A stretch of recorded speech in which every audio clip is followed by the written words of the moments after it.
All right, good evening, ladies and gentlemen. Welcome back to another exciting night of Sunday Night Skippy racing action. We've got a great race, Sunday Night Skippy Formula 2 race in store for you tonight here with Mount Panorama, Bathurst. And right now, we joined the action late. They started a little bit earlier tonight, so we apologize for that. But currently, Neil Walker out front by about a second over Pim Luth. Ian Worrell in third, Phil Kellion in fourth, Keith Lee in fifth, Barry Stockdale sixth, Peter Lee, Joe Zubovich, and Jeff Fithian in pit road with Robert Longitano, Jake Ashe, and Nick Tulla down at least a lap. And there goes Jeff Fithian. So let's try to get caught up here. We can see the battle for the lead happening here. And a little further back, it does look like, let's see, Ian's got a pretty good gap behind Pim, so keep that in mind. 4 seconds, and here's Phil, another 10 seconds back, although Barry Stockdale and Keith Lee do seem to be maintaining contact. Barry Stockdale just had passed Keith for fifth right there after an accident, and then you can see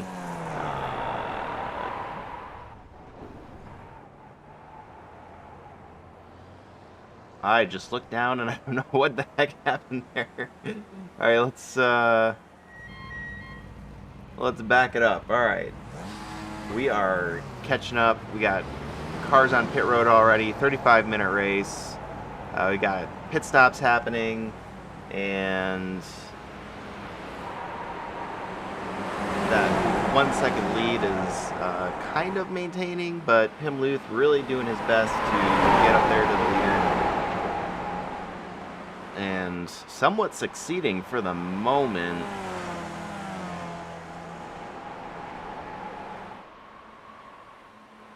As you can see, Neil Walker getting really loose there around the corner, doing everything he can, trying to find seconds, tenths of seconds here and there. Pim Luth having nothing of it at the moment. Let's ride on board as they start heading down the mountain. This is a very interesting section of track, which is always a crowd pleaser. You got those high walls, kind of gives you that, Belle Isle feel there, but you really got to know where you're going, because some of these corners come up as he locks up the left front there. Getting a good run off that corner. That corner is going to come into play, because you can see what a long straight run down the hill it is, and as we know, Skip Barber Formula 2000 cars have quite a good, they cut a good slice of air or push it out, so there's a huge draft effect, and you can see right here as Pim is clearly in that cone, he's able to get right up onto the gearbox of Neil Walker, even though he was quite far back. Probably could have done just a little more had he gotten a better run off of that last corner. But they're going to come around the last left 90-degree turn here to the start-finish line and start lap 4.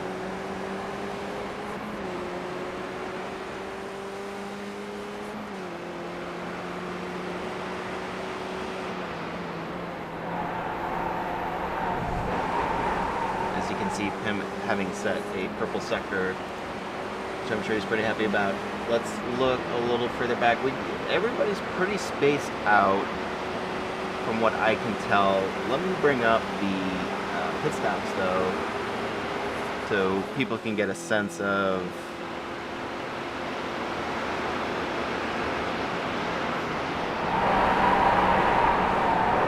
who has made a pit stop and who hasn't there. So obviously the top 4 have yet to top off their fuel load.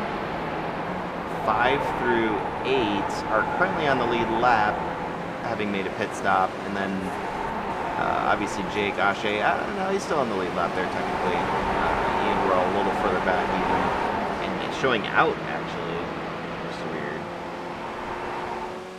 Not sure what happened there.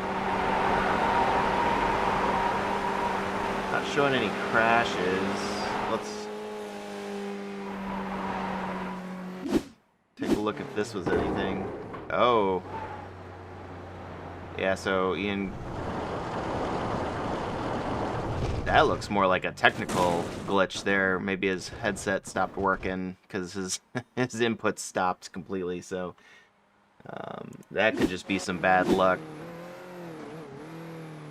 for Mr. Whirl. Well, for the moment, despite the big draft advantage, Neil Walker able to hold on to the lead right around a second, if not just a little bit more. Clearly able to make up the difference there as they go up the hill through some of those more technical sections and hold Pim off. Let's check back in with Phil Erikellian, currently sitting in third.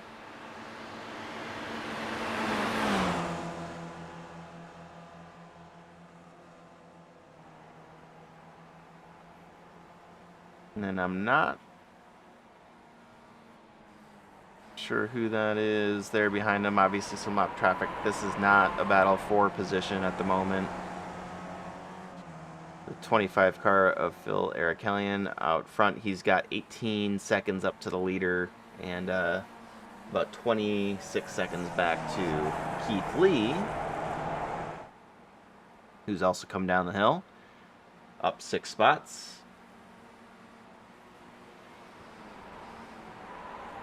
And this has got to be, based on what I'm seeing here, well, not the closest actually. So Peter Lee in 5th, Joe Zubovich in 6th, up 3 spots, but you can see right behind him, Barry Stockdale, 1.5 seconds now. The closest action on the track, Robert Longitano making his way down the hill, having already stopped. Jake Ashe, one of my drafting partners there for a little bit in our charity race last night. And you can see Ian back out on track after what I assume to be a technical difficulty, although time will tell. Nick Tulla currently sitting in 11th, down 4 spots from his starting position, trying to make his way back up. Not sure what may or may not have happened with Nick, although it does look like there were some crashes involving Joe, Robert, and Nick. Let's just real quick see if we can't recap. So this was from earlier in the race. We're following along with Joe. On lap 1, colder tires. Oh boy, yeah, they stacked it up going down the going down the hill. And what I say, that's a very difficult section. Joe actually getting not even the worst of it there. Here's Robert Longitano. Oh boy, yeah, that was happening well before any of them got there. Let's try one more.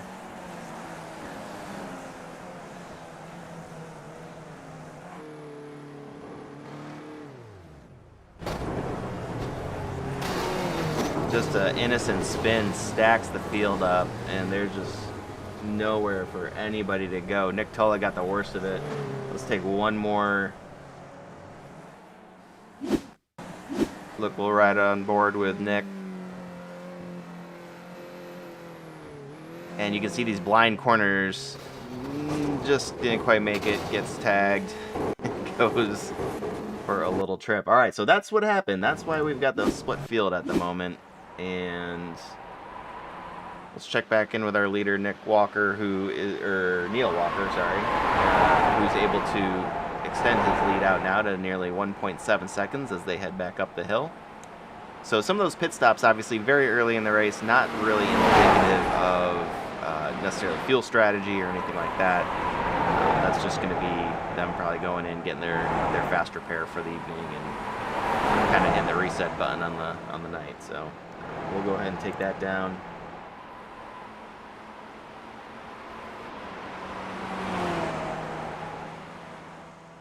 Nice to see a big Ideas Andy out there rooting for Joe Zubovich, who's currently sitting in 7th spot. He's up 2 spots total. Kind of, you saw him skirt by that early incident coming down the hill. Not too worse for the wear. Currently sitting a minute and 10 back from the leader.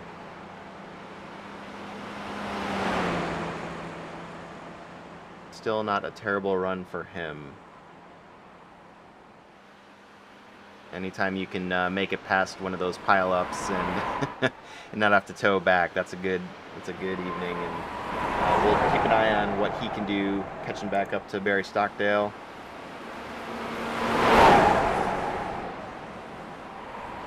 I imagine we'll get to talk more about the track itself, but we had a great time here at our season finale, at the end of last season at Bathurst, and all the drivers put on a great show. This is one of my favorite tracks. Not necessarily to run, but you can see just you got to put a lot of practice in. You got to know what you're doing. It's right on board here just so you can get a sense. Again, this is as they kind of crest and start going back down the hill.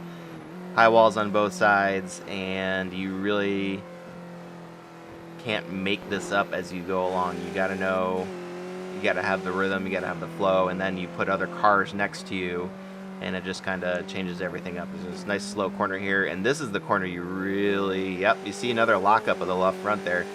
So the car's unbalanced, unloaded as you're going over that crest, but it's super important to get a nice run off of there, because that could be the difference. As Pim Luth, Neil Walker, and Phil Erikellian head into pit road. This, I believe, to be our actual pit stop strategy here. So let's see how this plays out. Neil's going to get the jump on Pim, but not by much. You can see a little bit of a... Oh boy, I wonder if Pim's going to get the penalty there. It kind of looked like he crossed the barrier, although we will see. Might be tough to tell from this angle, but there you go. Neil Walker able to work his way back out, but Pim having closed at least a second of a gap there. Let's see if he can hold it. This is where Neil has been able to walk away from Pim going up the hill.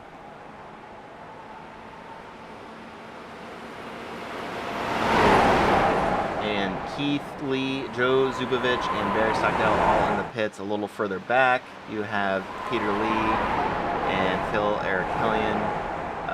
Peter, awesome enough to carry our onboard camera, one of the onboard cameras tonight. So let's ride on board with his view as he climbs Mount Panorama and descends back down.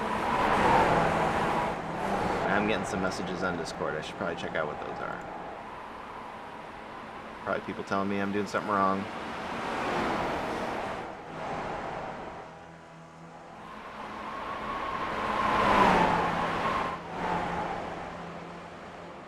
Oh no, actually, we may have a special guest.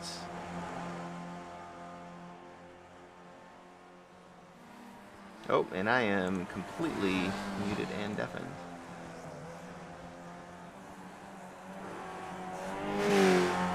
All right. Do you guys have a good copy on me, Ian, Chris? Uh-oh. How about now? Yep, can hear you. Okay. I can hear you. I got you loud and clear now. You got both of us? Yep. All right. Good stuff, man. Well, welcome to the race.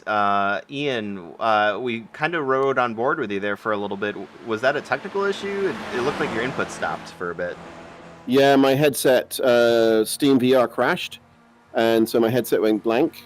No, it didn't. It just froze, and the sound just kept going. And then I had to go and reset the headset, and then it said I had to pit. So I reset iRacing, started in the pits, left the pits, and it says, "Oh, you've got the meatball flag. You have to pit." So I'm now back in the pits, and now it's not doing anything. I'm just sitting here. Gotcha. I can't go, I can't do anything. So that's pretty much my race for today. That makes it easy for you, I guess. Well, I guess I'm going to be 11th. It looks like because that's how many people are racing tonight. So it's a pity. I was running in third, and I was trying to catch the two front runners, which was getting a little bit difficult because they had the draft. One was running the draft to the other.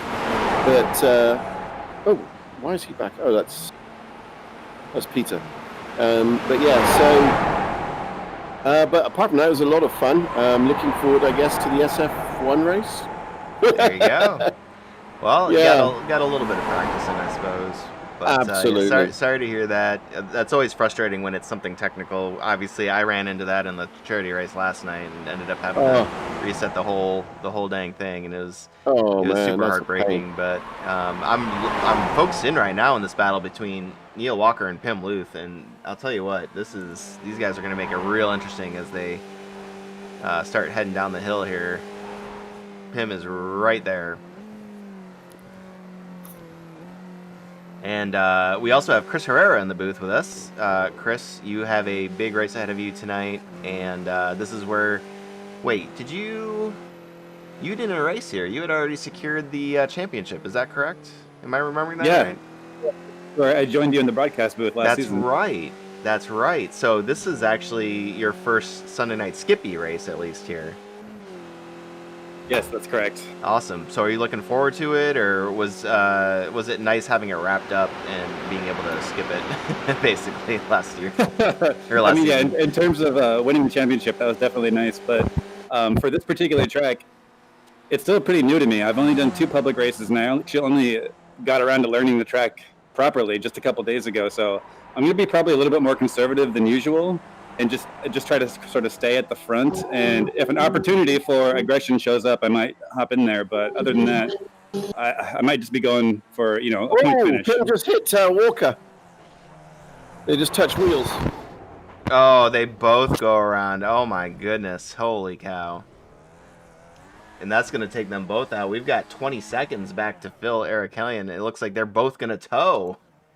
That's going to leave Phil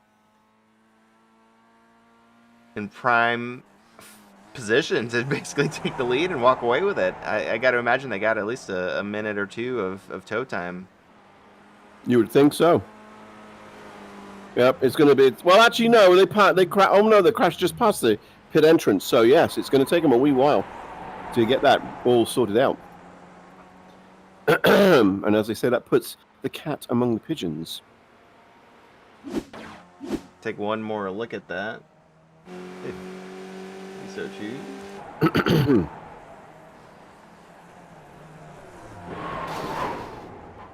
Yeah, Ian, cat and the pigeons. I've not heard that one. I have heard fox and the henhound. I think it's the same deal. But, yeah, the cat among the pigeons and the fox in the hen house. So who's leading now? Is it Phil? We got Phil Arikelian out front by nearly 33 seconds. And let me bring up the number of pit stops here, because was this a 2-stop race? From the chat throughout the week, I heard this was going to be a 1-stop race. Interesting. So actually, sorry, no. No, it's 35 minutes, but 2 stops. Yeah. Okay, so this will be... So Phil's still got a pit stop left, but he's out there by 33 seconds. Peter Lee would be the presumptive, next leader, having had 2 stops. Now, the only thing I don't know is, as I understand it, there was a wreck earlier on in the race, and I don't know if one of those stops for some of these folks were, fuel, or if they were in there to address a, damage from an early wreck. So it's kind of throwing my... not having seen that, I don't really know what the strategy is here, or what sort of pressure Phil Arikelian is actually under or not.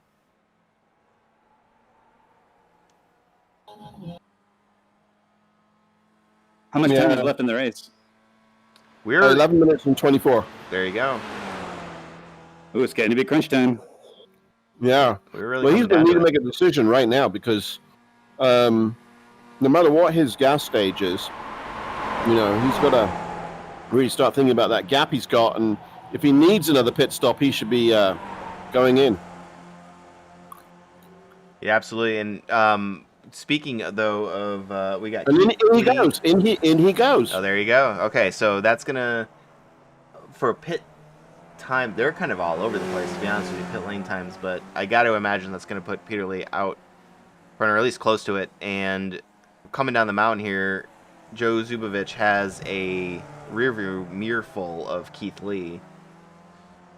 So this is the closest action on the track at the moment, although not for obviously up for the lead there. We'll keep an eye on that action, especially on the track map. You can see I'm watching Phil. Phil Erikellian's blip as Peter Lee comes up to the Phil is still stopped. final. Right, Phil's going. He's heading out of the pits. And you can see there in the background that Passing hot the green yellow cone now. car. And he's rejoining the track now. Peter Lee is now 4.8 seconds and closing. 4.6, 4.5. Do we have any idea what their previous laps have been?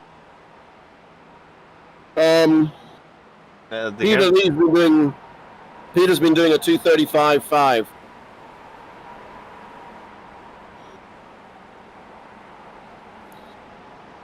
His best lap was a 2:35.549. So while we watch this battle here for the lead there, Chris, what, having this going into your first night in Sunday Night Skippy combat, if you will, what sticks out to you as some of the more unique features of this track? As I navigate the final turn, it's sort of interesting that the final turn and then T1, they're both 90 degrees, which academically is very simple, but it's hard to get right. Gotcha. And then I've also noticed, so obviously there's these two very long straights right after T1, and then coming down, when you're finished coming down the mountain. So obviously you want to be in the draft there, but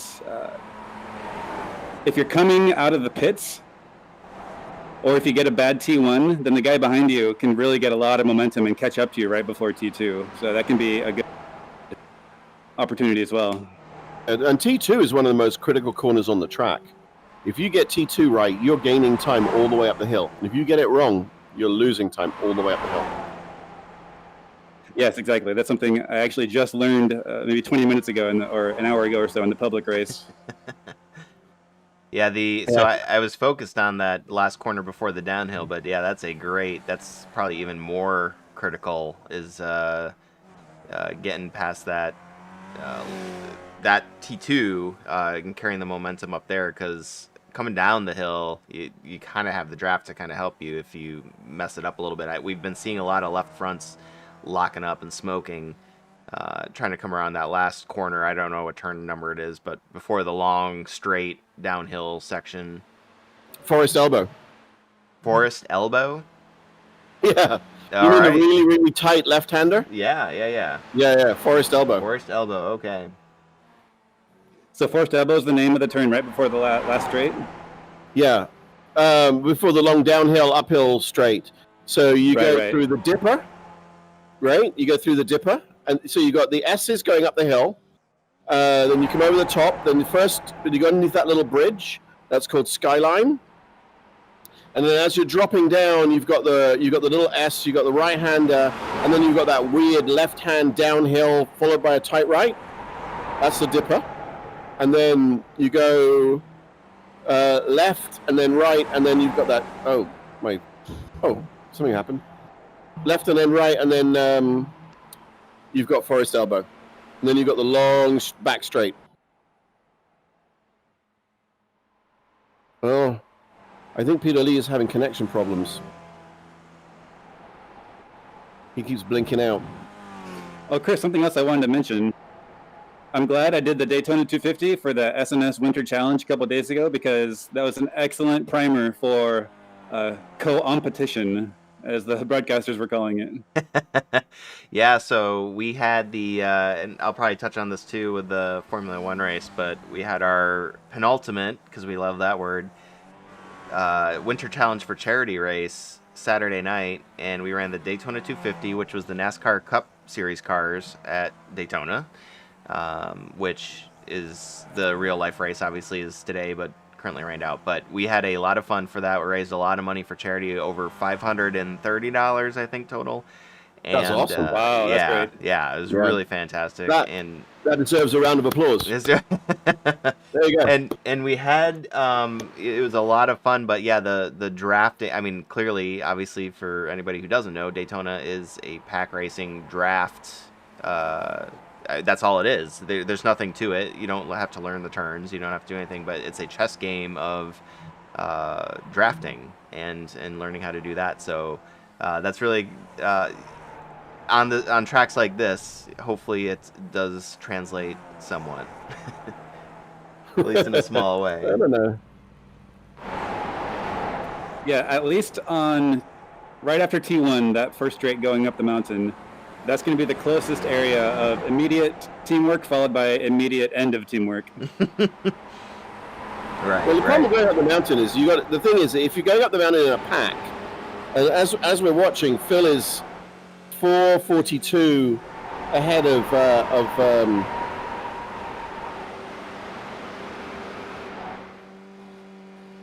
Peter Lee. Sorry, I'm getting confused. But yeah, as you're going up that hill, if you're in a pack, if the person at the front of the pack makes a tiny mistake, everybody's slowed. You know, there's nowhere for you to go. There's nowhere for you to go. You just have to hope and pray. I mean, that is exactly Daytona racing right there. You're trusting, they you're showed us hoping that the people in front of you. Yeah. Well, they showed us that, didn't they? In what was it, lap 15 or 14 or Oh something? boy, yeah, I'll say that was took out half the field there. We did better on our race. I said this in the Discord. We did better in our race than the pros did. So very proud of us, all the Sunday night. We must have set a drivers. record for the fastest caution after coming back from green. So what? It was like green flag, green caution, caution. It was almost literally that fast. Oh my gosh. We are amazing, and not necessarily in the good way. Phil Erickellian out front here. He's up 10 spots. Great race for him. And I got to say, so being consistent, keeping the nose of the car clean, obviously is going to play a large factor here tonight. Easier to do with a 12 car field. Got to imagine it's going to be a little tougher with 30 to 40 plus cars. Oh my god. That first lap is going to be it's either going to, everybody's going to get clean through on the first lap, and then on the second lap it's going to be a wreck fest, or it's one of the first few laps is going to be a wreck fest because there's so many choke points. You know, there's nowhere for you to go.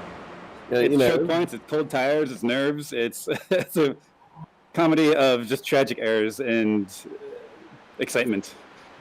And Peter is slowly catching Phil, but I think he's going to run out of time. They're down to 2 minutes 39, and he's now 4.3 seconds behind. So unless Phil does something silly, Peter, there's no way Peter's going to catch him because this should be the last lap. Yeah, white flag.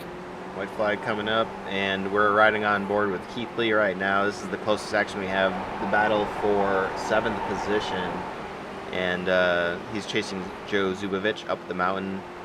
And Phil Erickellian, yeah, really maintaining that I got to imagine, though, that weighing in his mind, this is, I think, would be his first Sunday Night Skippy victory, so that's always got to be in the back of your brainstem there as you're taking the white flag, and you've got some pretty capable and competent drivers behind you just waiting for you to make a mistake.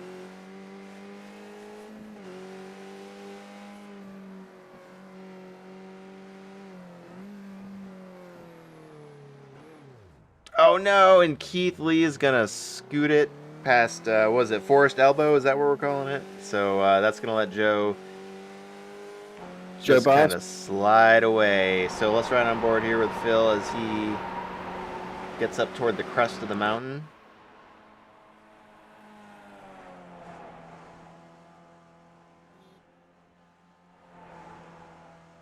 He just needs to keep it together for another minute. basically just down to the finish line, and he's got this in the bag. He's still holding a, well, he's now down to 3.8 second lead. So you can't be too cautious. It's always the problem when you're in first and you're coming up for to finish the race. You tend to be like, okay, just get through these corners, you know? Take it easy. And Peter is not letting go. Down to 3.5 you can seconds. see him in the back there in that fluorescent car, but It's too far. yeah, we're coming down to the last couple turns here. But like Chris said, these 90-degree turns are anything but elementary, so we'll see if... Yeah, he's taking it. Phil's taking it nice and easy. He's not leaving anything to chance. I got 3 seconds in hand. Exactly. I could just coast round here, you know.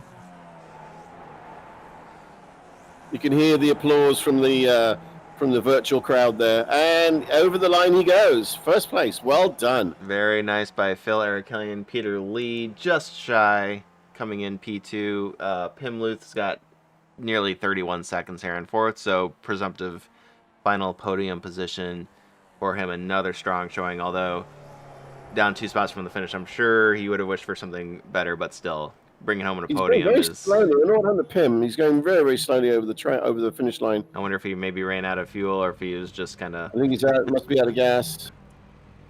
Must be out of gas. Let's see who else. Nick Tullock is still going. He's got nearly a whole lap to go, I think, in the JPS car. Yeah, no real surprises, I don't think, for position here. Although, I will say Keithley has brought it back down to nearly 3 seconds on Joe, so let's we'll keep an eye out here. Joe up 2 spots total. You can see Keithley just kind of probably kicking himself for that one spin there in Forest Elbow. Probably may have had a chance, but bridge too far at this point, one would assume.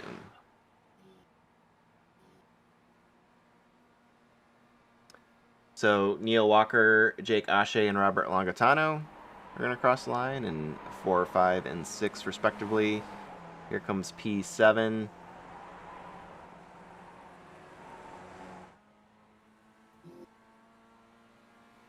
And Nick is coming down the hill now in P9.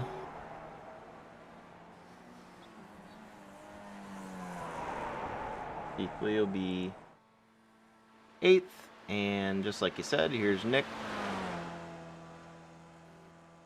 You know, this JPS colored car is they always look really nice, don't they? The black and gold. You're right. I mean, you really can't beat that. Such a classic look. Yeah, was that Adam Wright with the black and gold NASCAR car a couple days ago? Did he? Yes, he had black. He had that scheme for the Chicago Independent Venue League, I believe. I only know that because we've given them $500 in charitable donations because he's been rocking that charity series. There we go. Nick Tolla crossed the line. The last finisher. I think that's going to be it. Yeah, Barry Stockdale, Jeff Fithian, and our very own Ian Worrell. Unfortunately. Sat in the pits for the last how long? Yeah. I'm just going to say hi to the guys and give them a congrats. So congratulations everybody on finishing. Great race. Sorry that I didn't give you a bit more competition, but with a crashing headset, kind of put paid to my race, but never mind. I hope you all enjoyed it, and I will see you guys in the next one.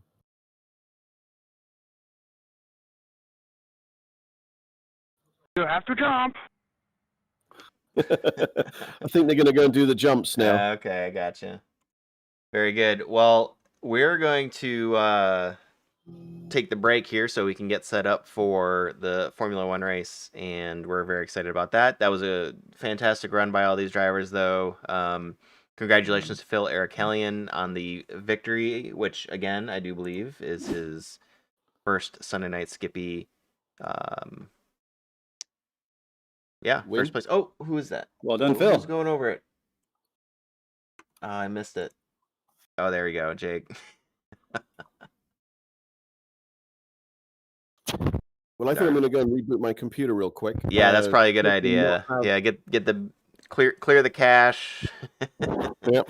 And Do I'll all see that. you guys in the SF1 race. That sounds good. Hey, good luck to both of you in that, and I will try to poke my head in when and if it makes sense. But if not, then good luck, and we'll talk to you after the race. Cool then. Thanks, sir. All right. Well, for all the viewers out there, we're going to take a quick break. I'm going to put up the timer here just once I get loaded in the new session to figure out when we're going to start up the new stream.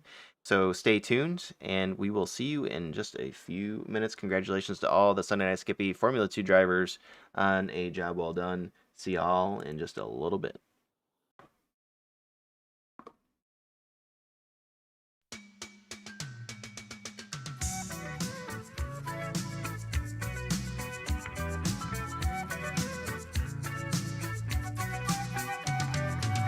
Traveling in a fried-out combi on a hippie trailhead full of zombies. I met a strange lady, she made me nervous. She took me in and gave me breakfast. And she said, do you come from a land down under? Where women go and men wonder. Can't you hear the thunder? You better run, you better take cover.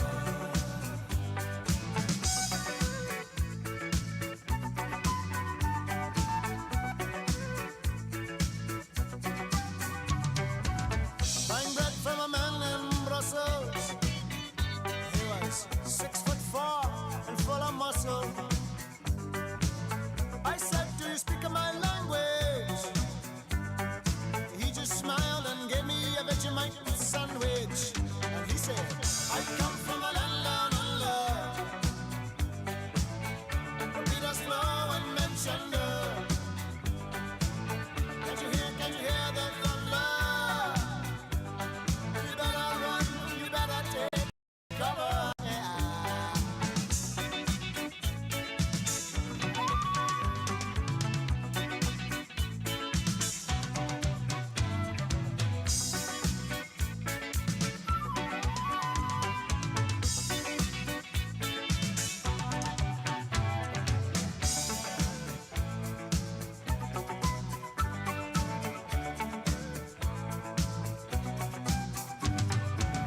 Lying in a den in Bombay with a slack jaw, not much to say. I said to the man, are you trying to tempt me? Because I come from the land of plenty. And he said, oh, you come from a land down under. Yeah. Women go and men wonder. Can't you hear the thunder? You better run, you better take cover. A land down under. Women go and men wonder.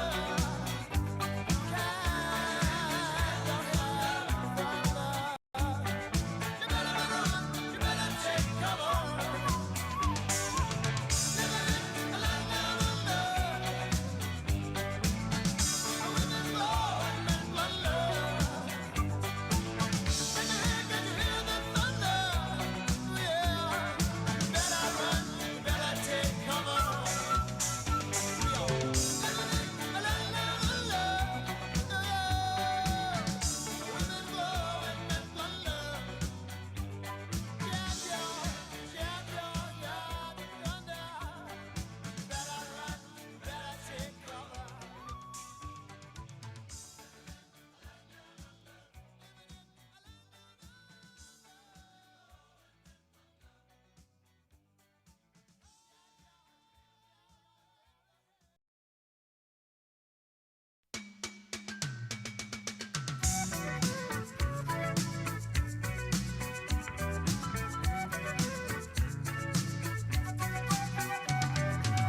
Traveling in a fried-out combi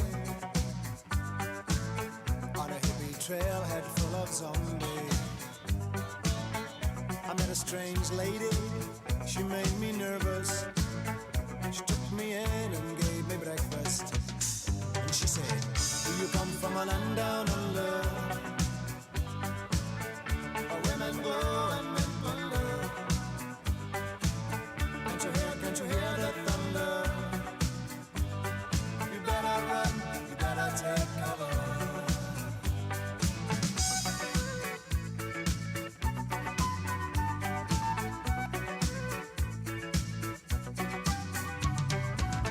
Buying bread from a man in Brussels. He was 6'4" and full of muscle. I said, do you speak my language? He just smiled and gave me a Vegemite sandwich. And he said, I come from a land down under, where Peter's flow and Menchunder. Can't you hear the thunder? You better run, you better take cover. Yeah.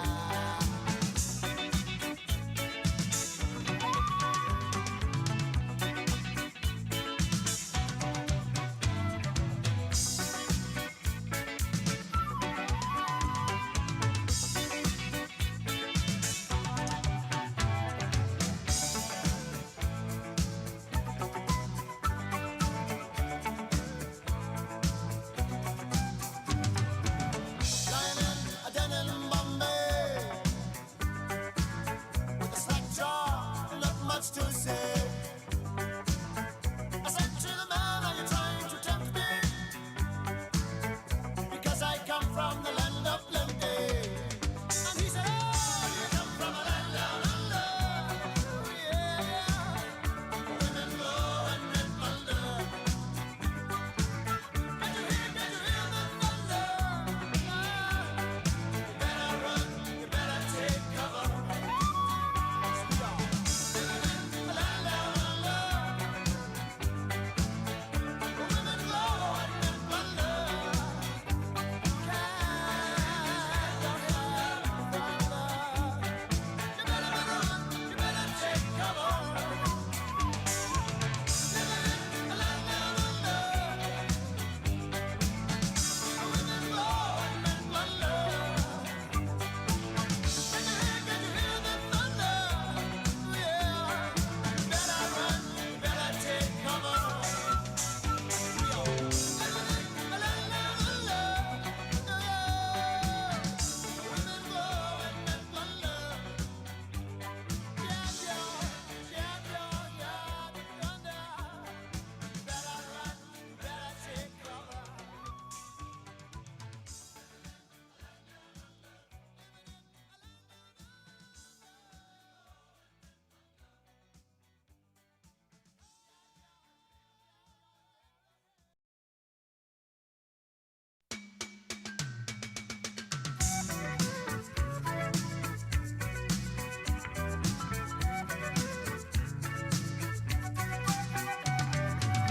Traveling in a freighter combi on a hippie trailhead full of zombies. I met a strange lady, she made me nervous. She took me in and gave me breakfast. And she said, do you come from a land down under? Where women go and men wonder.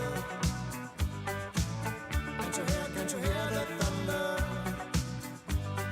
You better run, you better take cover.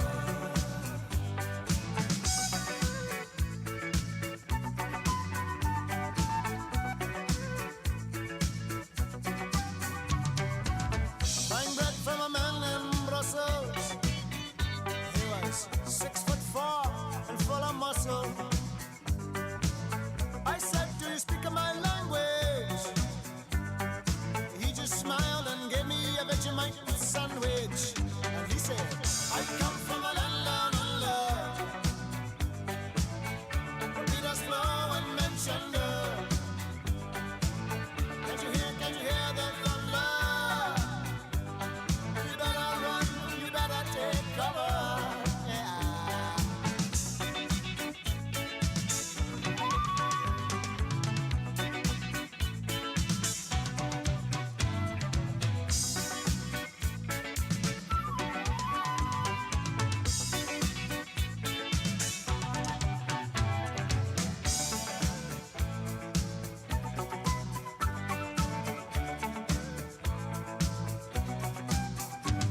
from the land of plenty. And he said, oh, you come from a land down under. Yeah, women go and men plunder. Can you hear the thunder? You better run, you better take cover. We are living in a land down under. Women go and men plunder.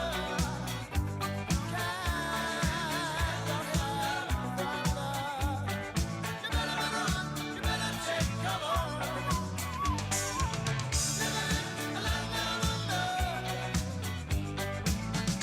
Women go and men plunder. Can you hear the thunder? Yeah. You better run, you better take cover. We are living in a land down under. Women go and men plunder. Yeah, the thunder.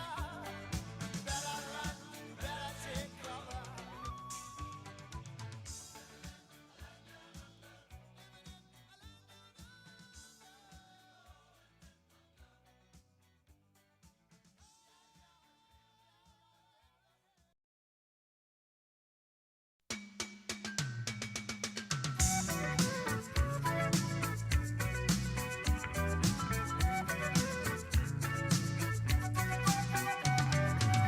Traveling in a fried-out combi on a hippie trailhead full of zombies. I met a strange lady, she made me nervous. She took me in and gave me breakfast. And she said, do you come from a land down under? Where women go and men plunder. Can't you hear the thunder? You better run, you better take cover.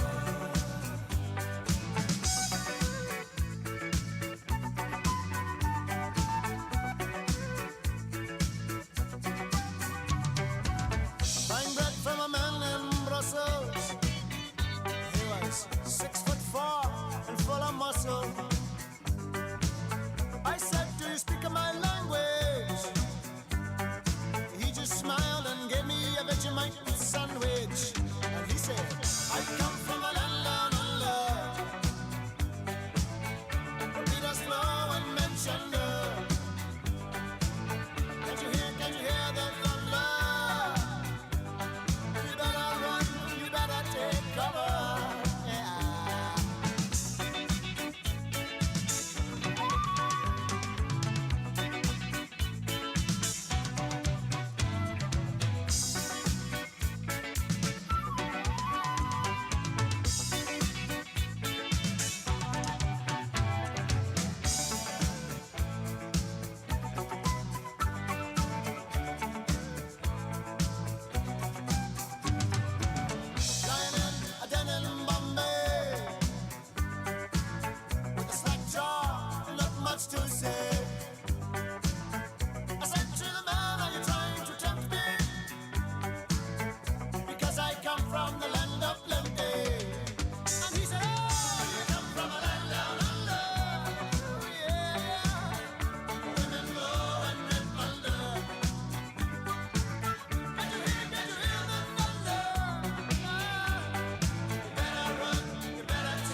a fried-out combi on a hippie trailhead full of zombies.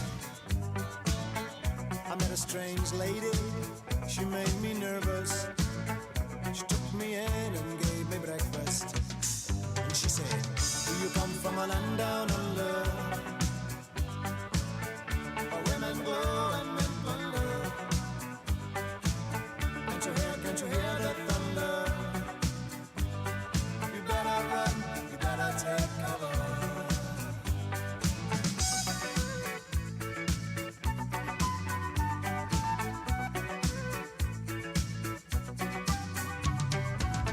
Buying bread from a man in Brussels. He was 6'4" and full of muscle. I said, do you speak my language? He just smiled and gave me a Vegemite sandwich. And he said, I come from a land down under, where Peter's flow and men chunder.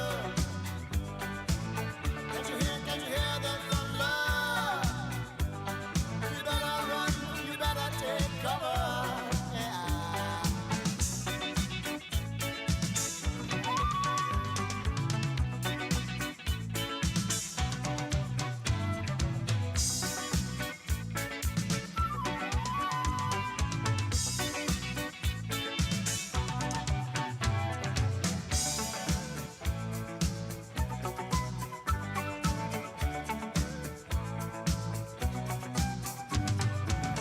Lying in a den in Bombay with a slack jaw, not much to say. I said to the man, are you trying to tempt me? Because I come from the land of plenty. And he said, oh, you come from a land down under. Yeah, women go and men wonder. Can't you hear the thunder? You better run, you better take cover. Living in a land down under, where women go and men wonder. Can't you hear the thunder? You better run, you better take cover. Living in a land down under, where women go and men wonder. Can you hear the thunder? Yeah. You better run, you better take cover. Living in a land down under, women go and men wonder. Yeah, thunder. You better run, you better take cover.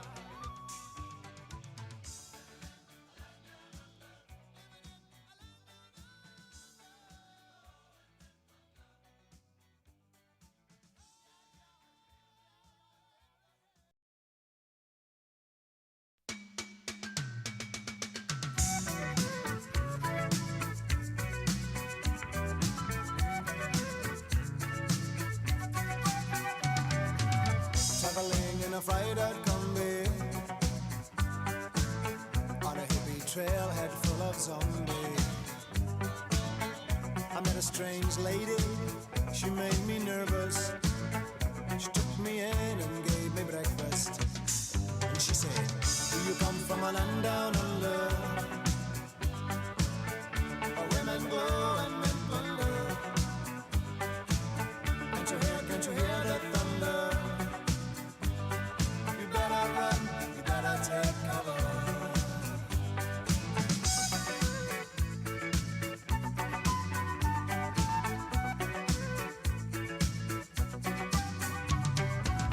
Buying bread from a man in Brussels. He was 6'4"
Friday combi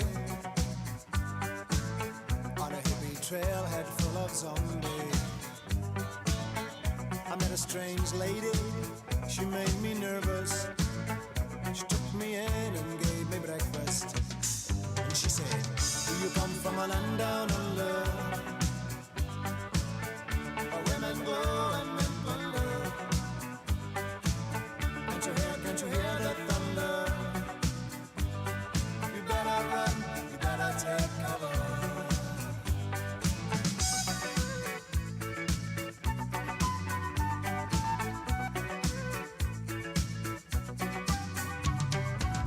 Buying bread from a man in Brussels. He was 6'4" and full of muscle.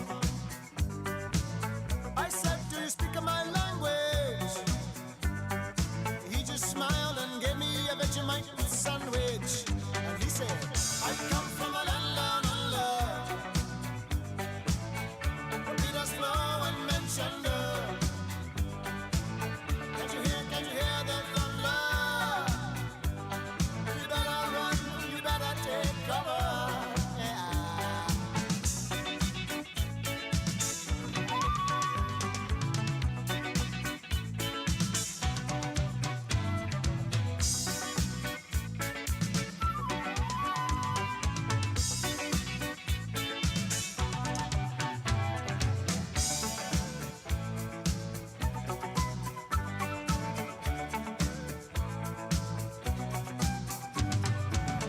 Lying in a den in Bombay, with a slack jaw, not much to say. I said to the man, are you trying to tempt me? Because I come from the land of plenty. And he said, oh, you come from a land down under. Yeah, women go and men wonder. Can't you hear the thunder? You better run, you better take cover.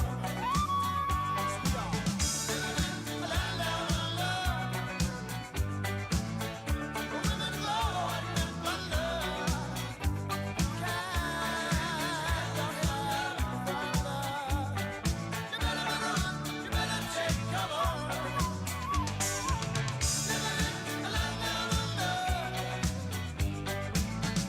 Women go and men wonder. Can you hear the thunder? Yeah.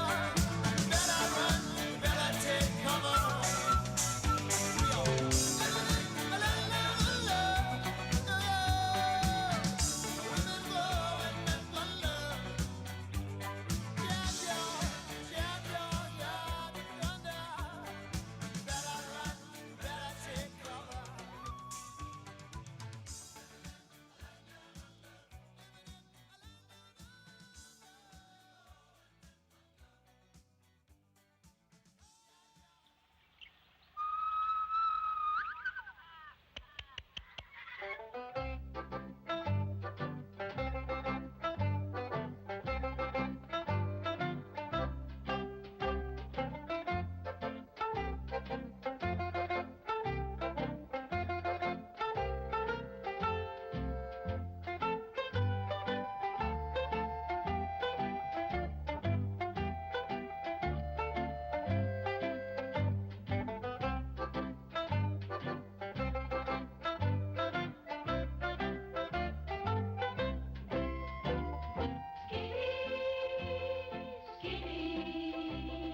Skippy the bush kangaroo.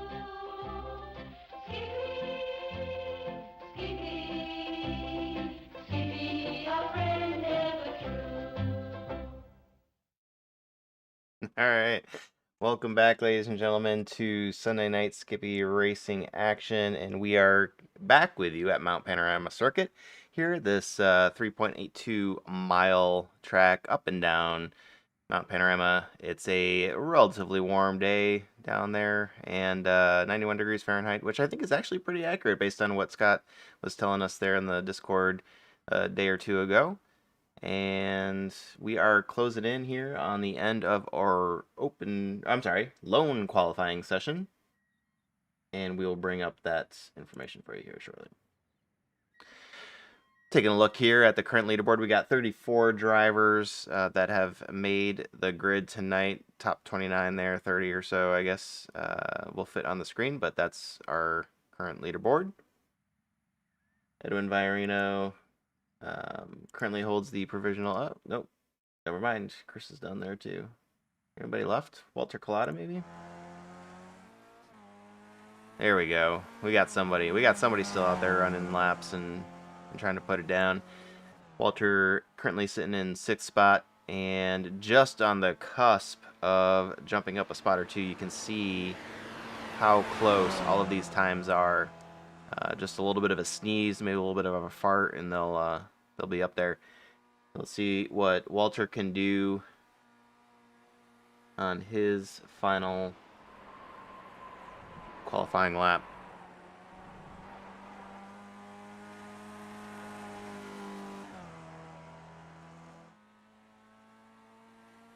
That's about it. Does look like most other people have finished. So once we get over and done with the qualifying session here, I am going to do a quick transition and try to get to the driver's briefing. So yeah, look at that. Walter able to jump up one spot. Scott Dawkins up to P22 there himself. So a couple last minute movers up the grid.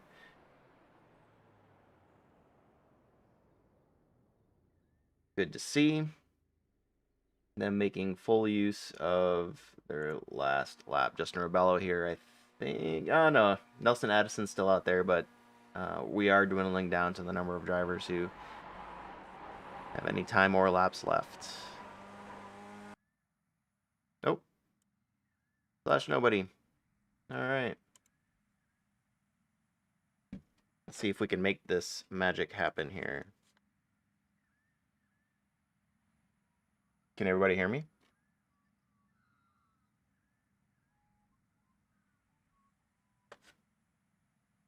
Maybe not. Walter, if you're talking to... Can you hear me?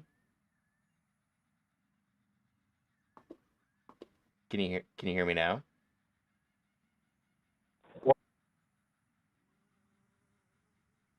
Internet issues. Can anybody hear me? Well, I guess if we don't hear from him, we'll just grid and go. Unless Chris, you can hear us, Chris Small, and reset the grid time to 10 minutes. Can you hear me? Surely by now we all know the drill. Hello? Those who have No, I guess penalties, we're do not your connected penalties. I've got a drive-through. Walter's got us now. All right. Just 1 second, I'll be right with you. I know me and Ian both have drive-thrus. I think we're the only two. I'll meet you in the pits, mate. I think everybody but me has a drive-through. And there was a question if a drive-through could be served with a pit start, and that's going to be a no. So you got to serve your black flag after you cross the finish line at least once.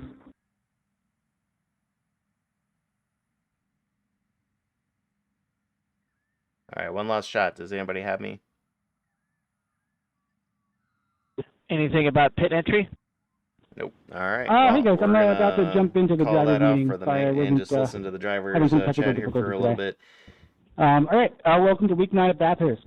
We're all excited to be here. Remember to adopt the league mentality. This is not a pub race. It's way longer. Most of us care a lot about it, and you're probably going to be back here next week. For safety, the most important thing is that if you ever lose control of your car, you have to lock your brakes. If you don't lock your brakes, you will be at fault for any incidents created by your car's trajectory. Even if you have the best intentions, we just ask you to lock your brakes. Expectations are not at risk. All corners in our races are contestable. We don't have no passing zones. We do take risk into account when investigating incidents and deducting safety points.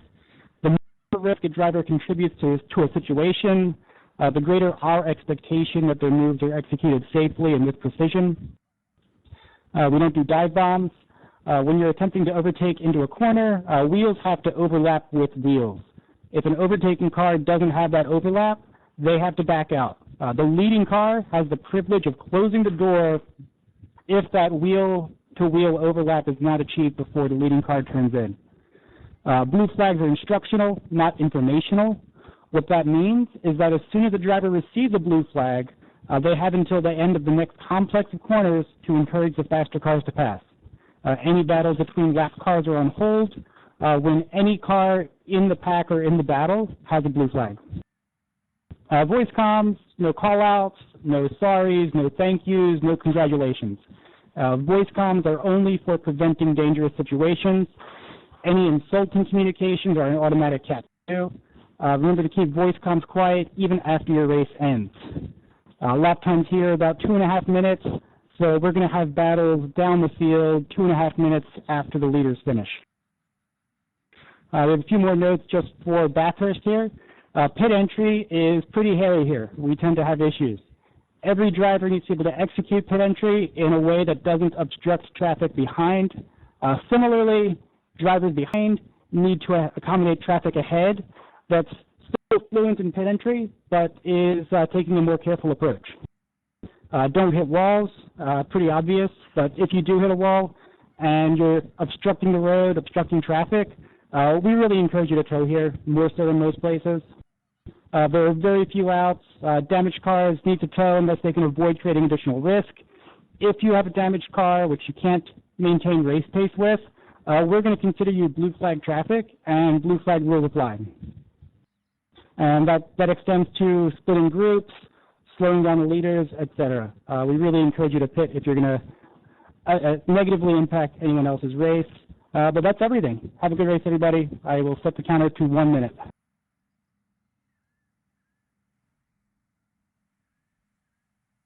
All right, there was Walter Collada with the driver briefing that I was trying to give, but obviously that wasn't. And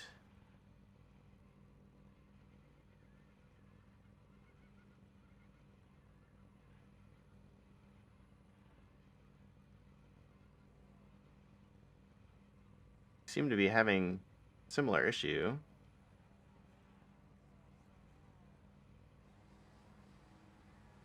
With internet connectivity, so I'm just going to keep talking like we are actually okay and hope that I'm accurate.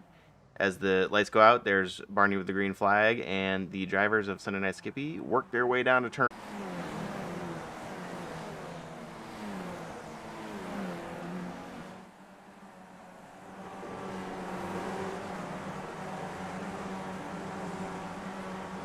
Alright, so it is tough to know if I am still alive or not. You are not the only one. Oh, Jack Moffat goes around. We got that live right there. And it looks like he's going to collect Jason Bice in the process, and he's going to have to wait for, and nope, never mind. He's not going to wait. He's going to tow, and somebody else is off there. Oh my gosh, I can't even keep. Yep. Coming down the hill there, forced elbow like we were talking about, creating issues already. So let's check back up here. Thank you, David, for the call out there. Yeah, that was me. I've been having some internet issues here lately, the past 2 nights. So I'll take the blame on that one. I'm not sure what the heck is going on, but it does look like things have stabilized just a little bit. So we will continue on here as Edwin Viorino leads the first lap from his pole position, but Connor Tolman, having sneaked ahead of Chris Herrera there, is going to put the pressure on his gearbox now as they head back past turn 1 and up the hill. And you can see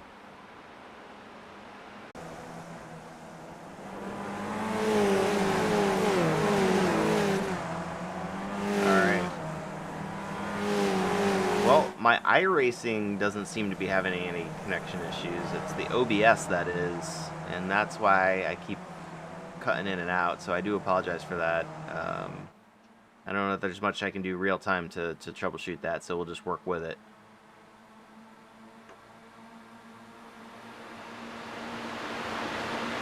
So Pim Luth has crashed, Peter Lee crashed, a couple of the Formula 2 guys. shuffling their way back through the field as we continue to focus here on the leaders, and we will now that I got a little bit of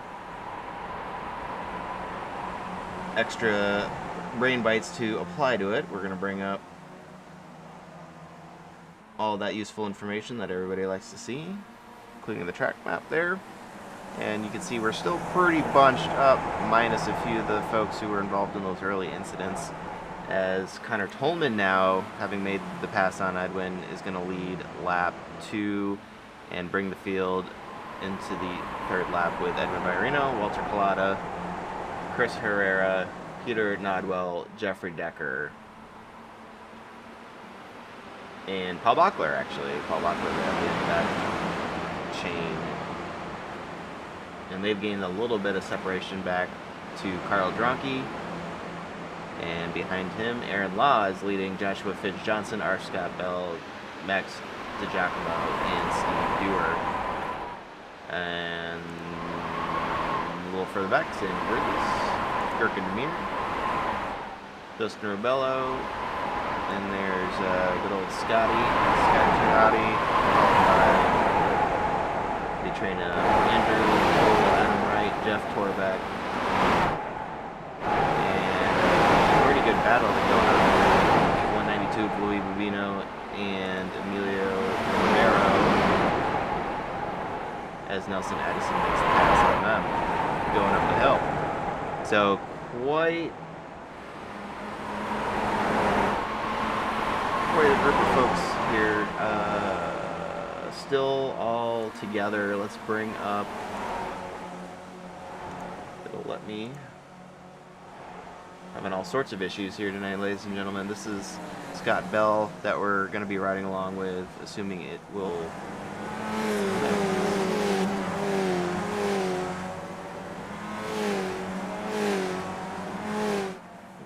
I don't think it's going to let me do. That was a nice thought.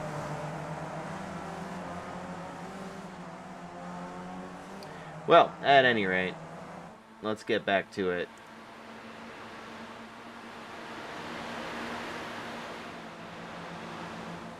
You can see the move there by Joshua Fitz-Johnson to the outside of Aaron Law, with Mike Bowers just up ahead of them. Let's see if they can make it stick.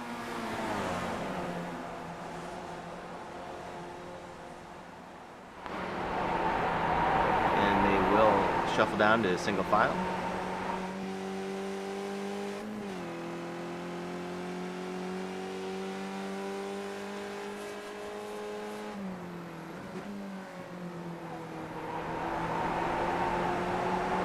And you can see now, after lap 4 here, the tires really starting to have warmed up, kind of able to throw the cars around just a little bit more than what they're used to on those initial laps. And we've got some great racing going on all the way through the field. But let's check back in here with Connor Tolman, who has put a sizable gap, which, if I had the gaps up, you would see. There we go. Now we're finally caught up.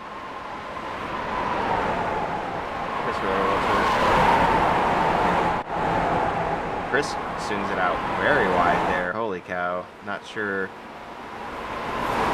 he was just giving room there or what, but he is definitely working his way all the way back to this pack. If that's out of an abundance of caution, or if this was all just kind of,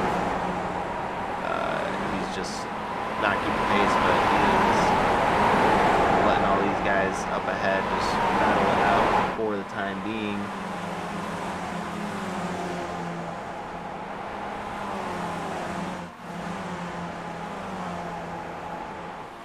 You can see here, just behind them, Mike Bowers leading another train of cars. As these groups of cars haven't really gained that much separation, certainly not enough to breathe a little bit, although Connor Tolman definitely has the largest gap up there on the lead. I'm really trying to look through the event log here to see what the heck could have possibly happened, but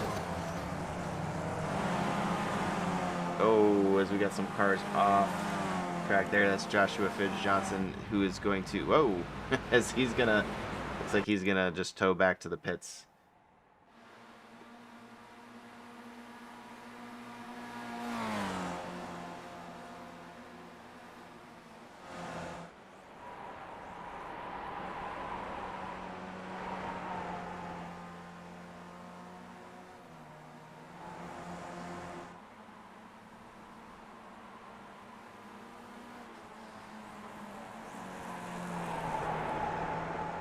Take a look back into the history files here. This is kind of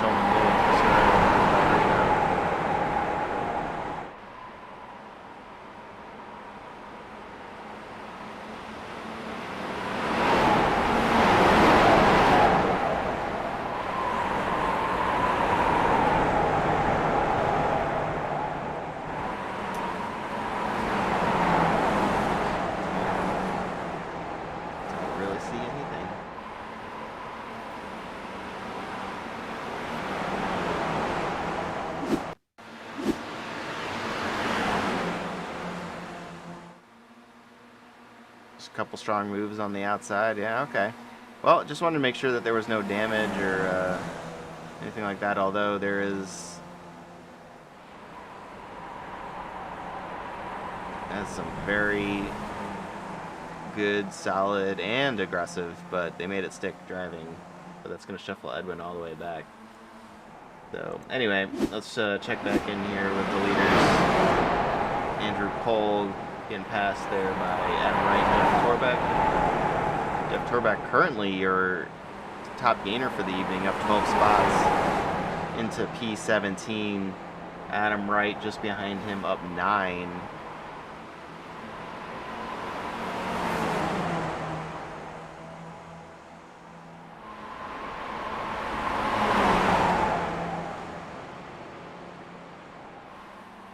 Great battling going on there.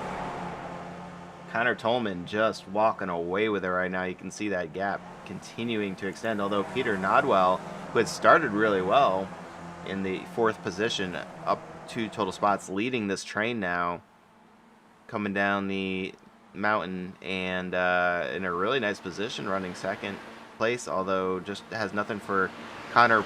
Some of that might have to do with the fact that these guys are just really going to town here.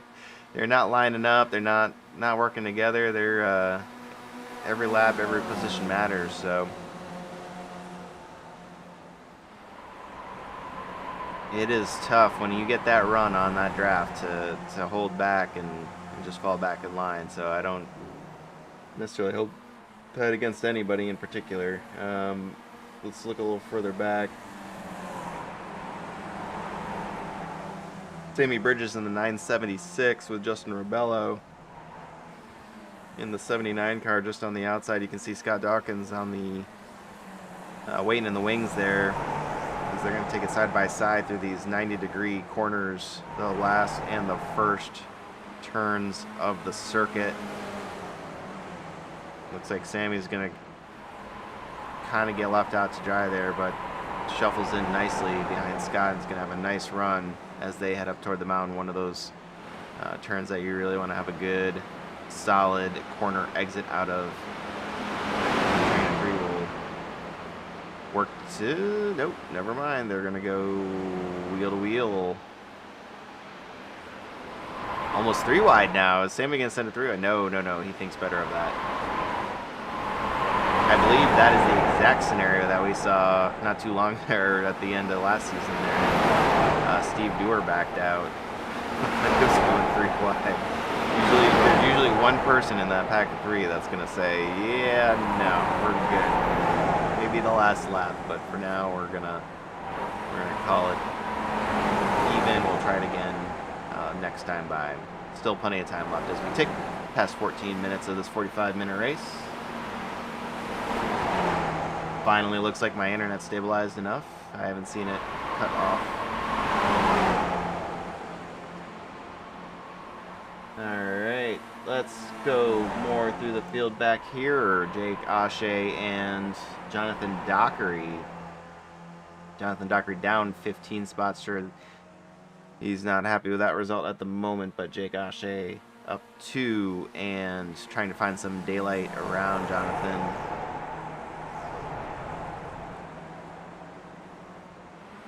once again, this corner exit right here goes a long way to making that move.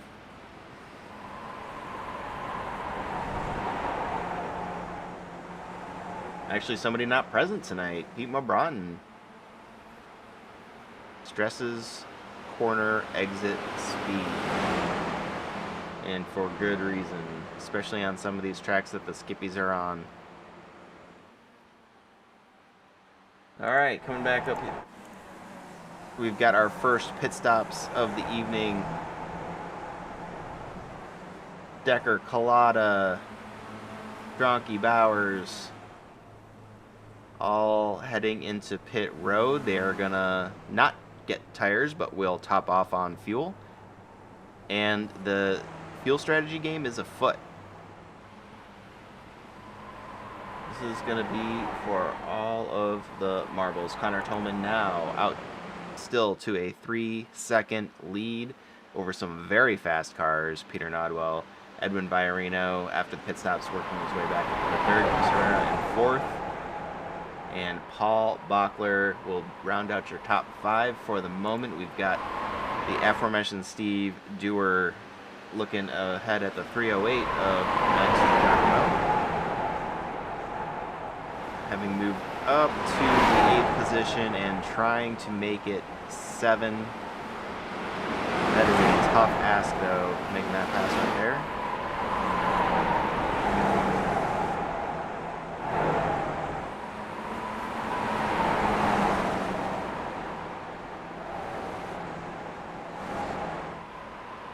Great battle, and further back here, Adam Wright, Andrew Pull, Louis Rubino.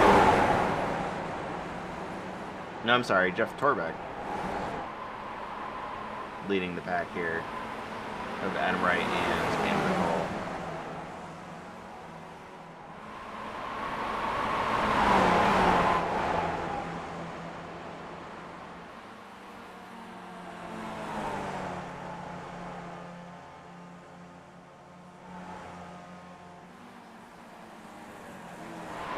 Jason Weiss involved in a lap 1 incident. Looks like he got his fast repair and working on making his way back through the field. He's got Jeremy Brandon and Robert Montano just ahead of him.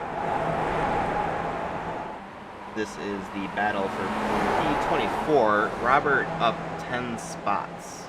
Jeremy right where he started, and Jason down 16 for the moment.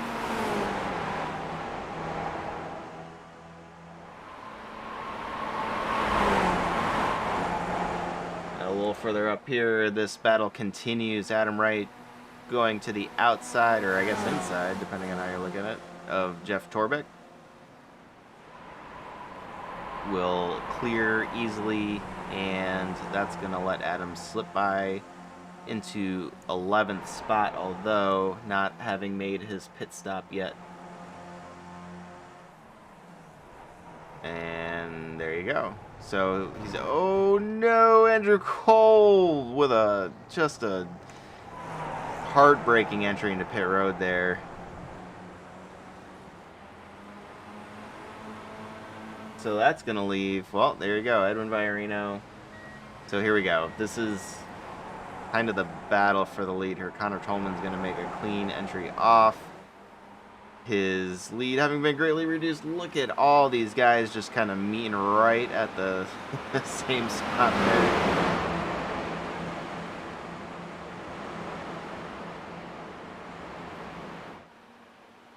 A mass convergence of very fast drivers. You can see a little further back, Caserra and Mike Bowers just off the end. But for the most part, these guys all within pretty decent range of each other. Connor Tolman's leads by half after that first run of pit stops. And when I bring up the pit lane time, so the time from pit lane entry to pit lane exit, you will kind of see why one of the longer stops, at least for those among the front runners there, Carl Dronke obviously with a ridiculously fast time. Now, some of that is how much fuel they took, kind of their strategy of how they want to how they're looking at their second stop as well. So tough to glean too much from this initial stop. That being the case, though, at the moment, they have kind of blown it a little open here.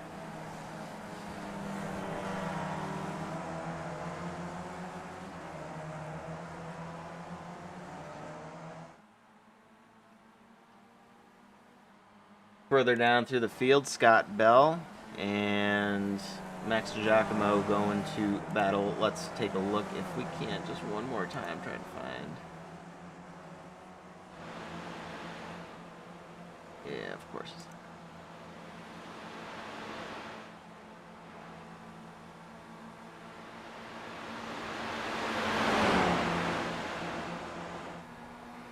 Well, we thank Scott Bell for doing the feed, but unfortunately it's just not in the cards tonight. My computer is just not happy.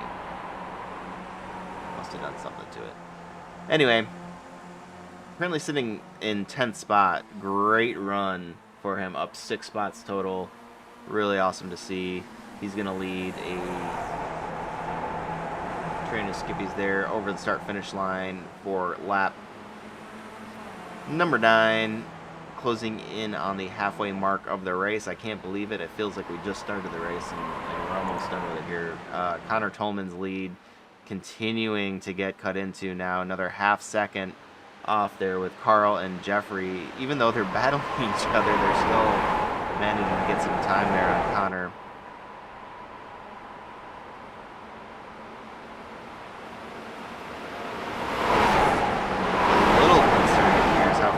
Chris and Bachler have fallen.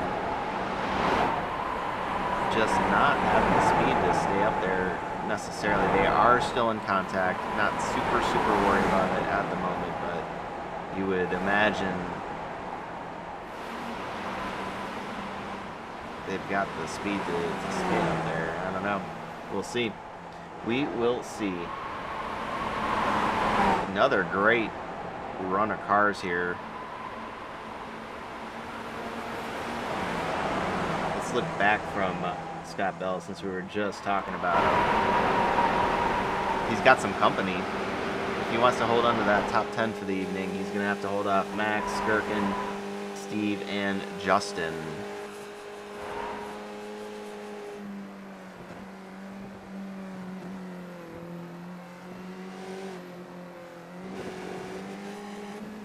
You can hear him modulating the throttle and the brake as they go down through the turns here, coming down the hill. Takes a lot of finesse to get it just right. And right he did, look at that. Nice little gap, although it is dangerous because, like we said, the Skippy punches a big hole in the air, and that's going to let Max really get up to the bumper, and this is where it can get dangerous. This closing speed as they come up to a braking zone.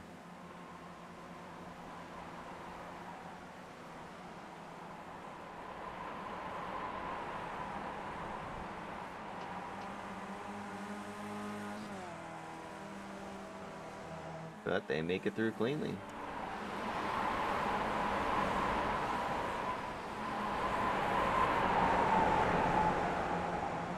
So now Paul Bachler gets by Chris. He's going to try to lead them back up to that front group. You can see the 222 of Connor Tolman now down to nearly a half second.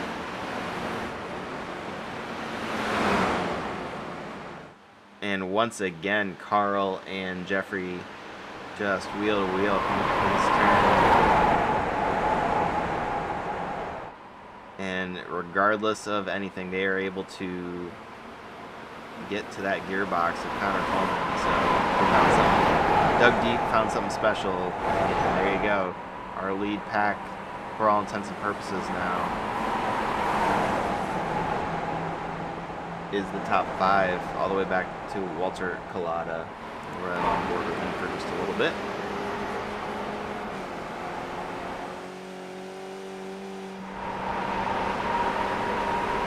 And each other a little bit of space on these, as they come up over the top of the hill and on the way back down isn't necessarily a problem because, like we said, easy to catch up after force elbow, and this gives just a little bit of wiggle room in case something crazy happens. You can see just how technical that section is and just no room for error.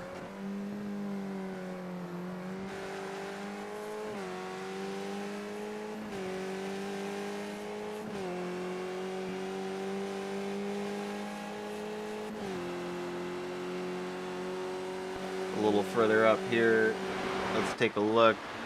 Jeffrey Decker, Carl Dronke gonna go 3 wide. Connor Tolman on the inside. A little bit of a right-hand turn here. That's gonna leave Connor down in 3rd place as Carl Dronke takes the lead. Jeffrey Decker in 2nd as Edwin Bayerino and Walter Collada just remain out of immediate contact there with Connor Tolman.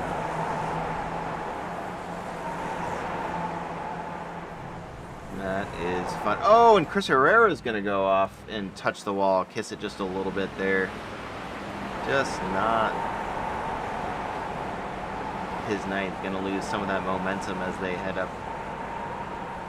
back up the hill. He's got his work cut out for him. There is still nothing to worry about just yet, though. There's still one pit stop remaining, I believe. Yes, there should be one pit stop remaining. A lot can happen. A lot of options still on the table to get back up to that lead pack. And Jeffrey Decker's going to take the lead for the first time tonight. And lead them up the mountain. Carl, Connor, Edwin, and Walter up the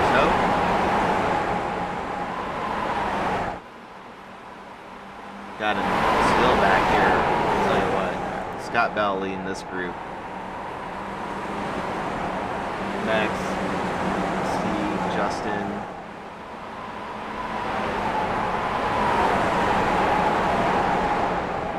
So Gherkin Demir obviously made his way past to P10 there. Looks like we may have missed that. But just some great mid-pack racing right here as they attempt to make their way back up to the lead pack. I have not been checking out, so about 19-20 seconds here as they're coming down the hills. Mark that and see what sort of time they are either making or losing or none of the above on the leaders. A little further back, Adam Wright still ahead of Sammy Bridges and Jeff Torbeck. Scott Dawkins here at the back of the pack. Scott with a fantastic pole position award at the charity race last night. So congratulations to him. Won some money for the Staffy Rescue, and with any luck, he'll be getting a new puppy here shortly and giving a dog in need a very good home. So we're very happy for Scott, and congratulations on that.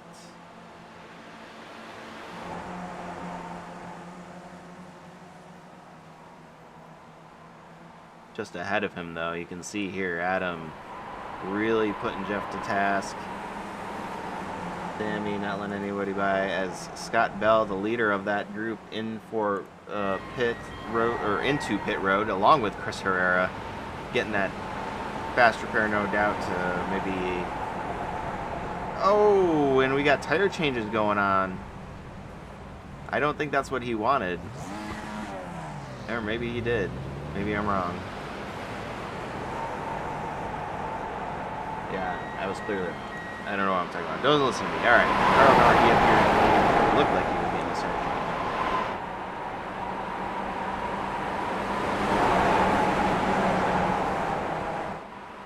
This race for the lead remains exciting. The top 5 all in contention now. It really comes down to pit strategy and where they're going to place themselves for that final push toward the end. We're taking down to 30 minutes of the 45-minute race.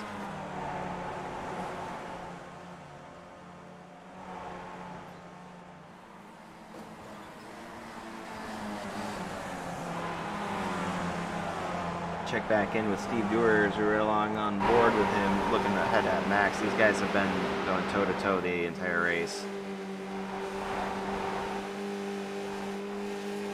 Justin Rebello actually just behind them right now. He's probably got an even better view of the downhill slope.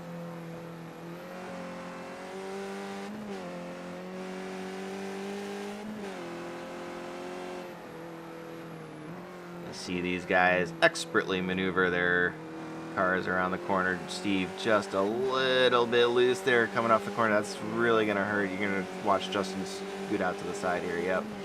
Trying to make that run.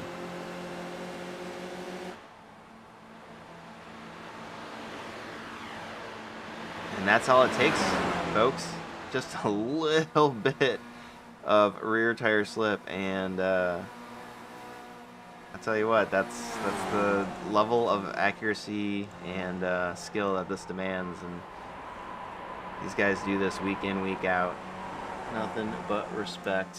A little further up here, Chris Herrera has joined this group with Scott.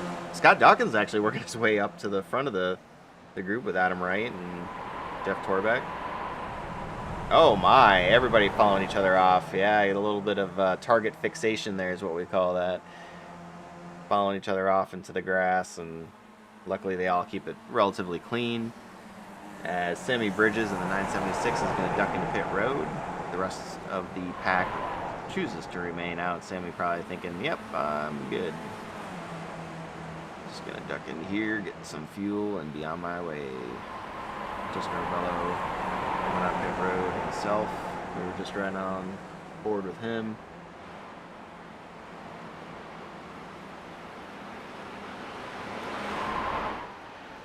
And this is a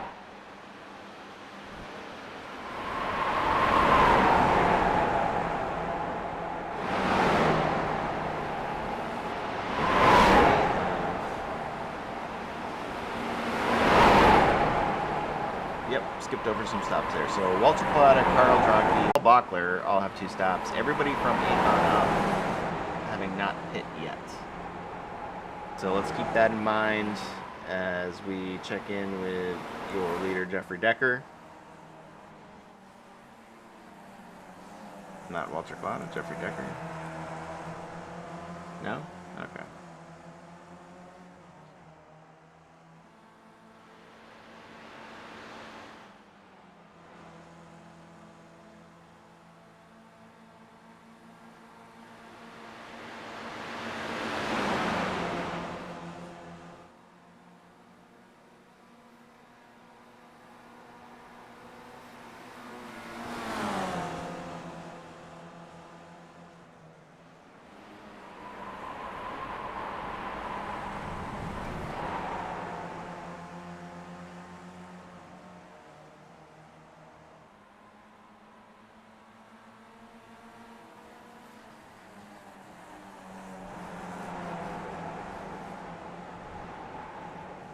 Alright, leaders will dip into pit road, except for Connor Tolman gonna remain out on his own, trying to do a lone wolf strategy here. I don't even know if anybody can hear me because my computer appears to have shut down once again.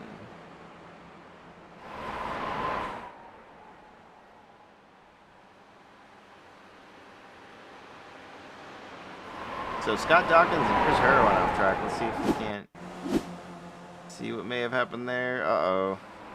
I got a bad feeling about this. Chris Herrera locking it up and sends Scotty flipping. Oof. Probably not the result either of them wanted.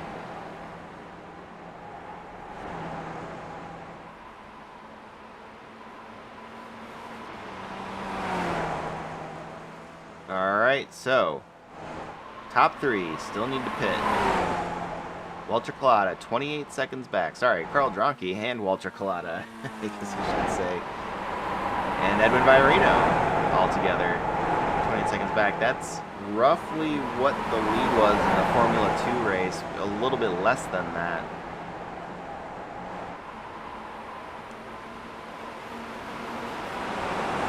So we'll see if Connor Tolman can pull off what needs to be a flawless pit stop to retain the lead.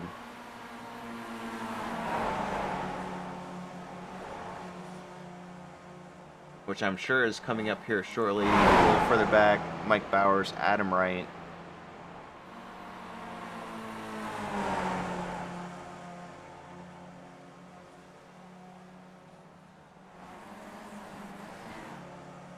And the battle for 12th here, Andrew Cole, Louis Bobino, and Aaron Law.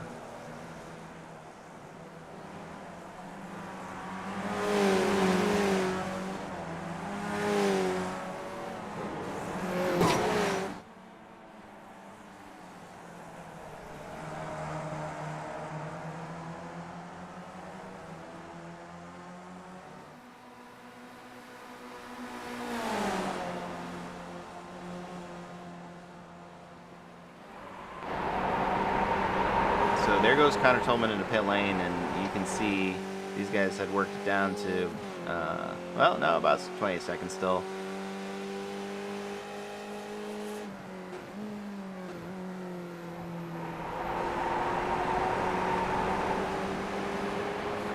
Well, that's not really adding up.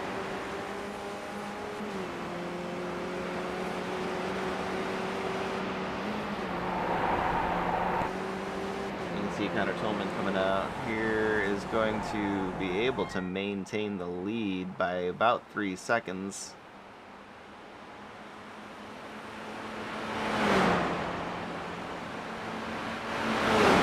Some great side-by-side action there. Edwin Virino, Carl Dronke.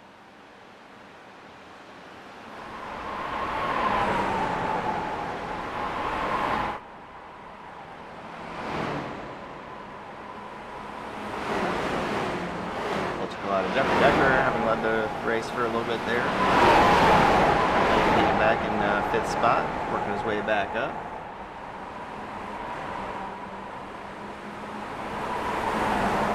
Checking back in with Kushner. He's got Justin Urbello ahead of him. After that contact with Scott Dawkins, trying to leapfrog his way up down now 11 spots from where he started. We've got Jeff Torbeck trying to get around Louis.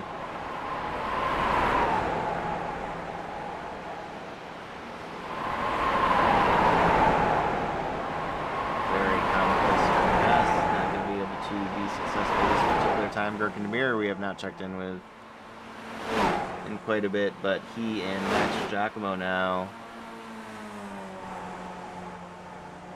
have found each other on the track for that 9th position.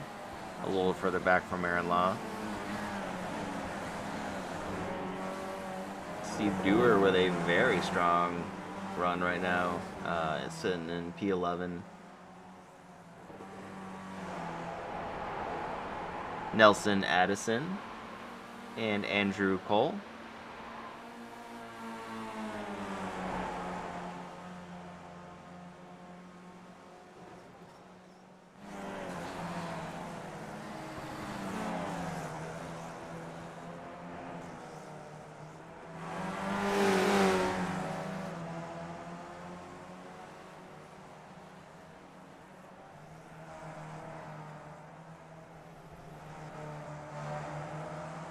As you can see, great battles going on throughout the field.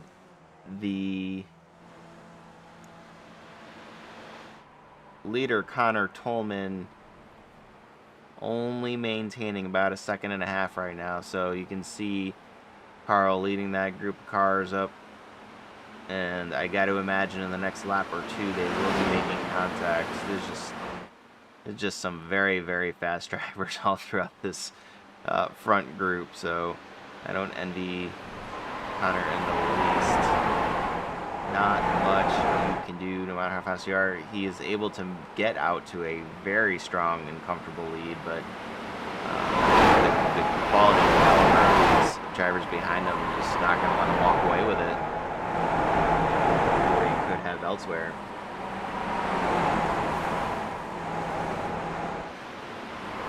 Some more passing going on up the hill.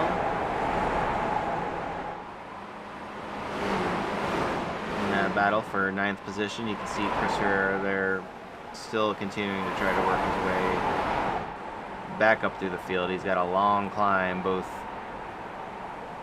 literally and metaphorically, on the leaderboard and geographically.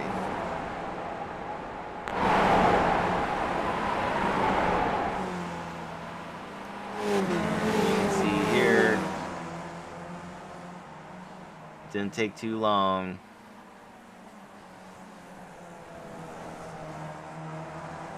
They have caught the leader, Connor Tolman, coming down the hill. Will have a very good run, a very strong draft, and will be putting the pressure on here.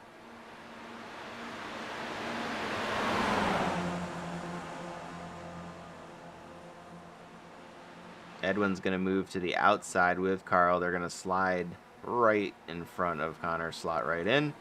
No issues there.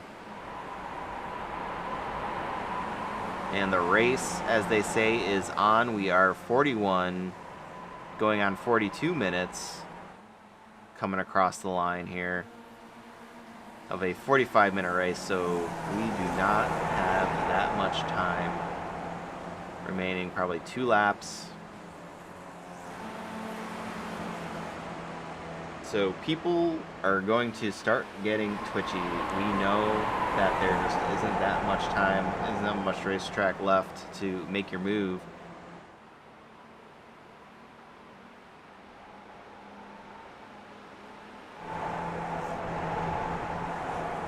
And that's true throughout the field. It's not just the leaders. We've got battles throughout the field where they know it's now or never. So 2 by 2 they go. Gherkin and Max. Oh, and Gherkin's gonna get loose. That's gonna send Max out to the grass too. Oh, that is heartbreaking. He's gonna have no momentum. Steve and Justin are gonna scoot by for the moment, although it does look like the worst of the damage has been avoided.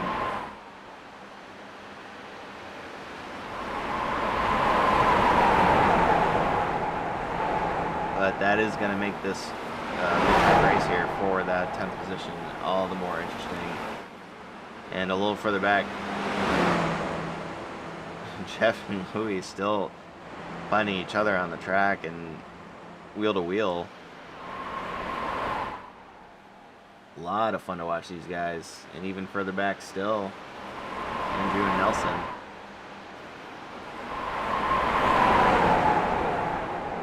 So for all the incidents we had early and whatnot, I still imagine there's going to be a lot of people walking away from this race satisfied with the level of competition that they got throughout the night.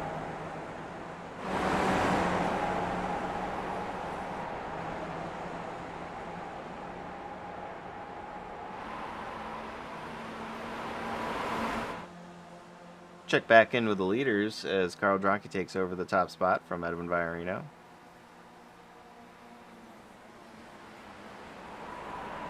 This top 5 really just kind of hanging together for right now.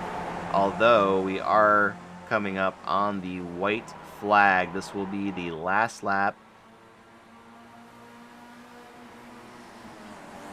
All bets are off.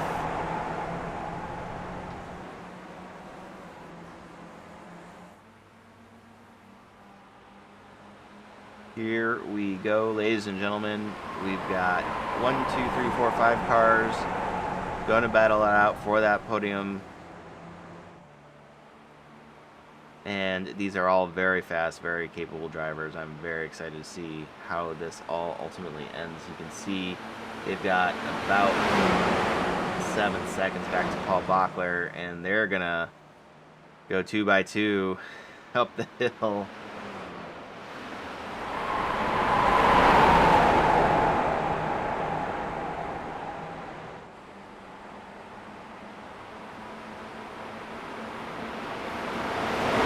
Walter Gibbon.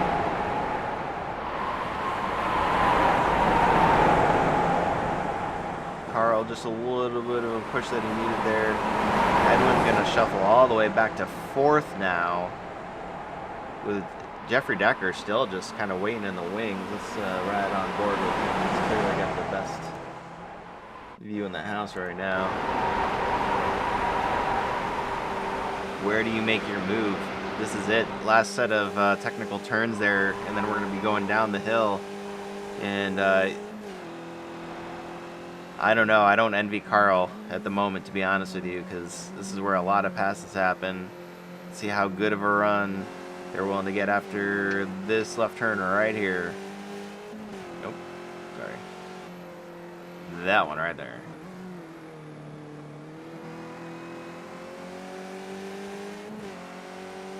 Who is it gonna be?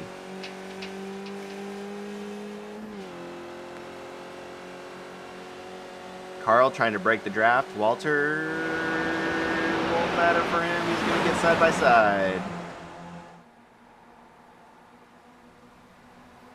Walter going for his first Sunday Night Skippy win.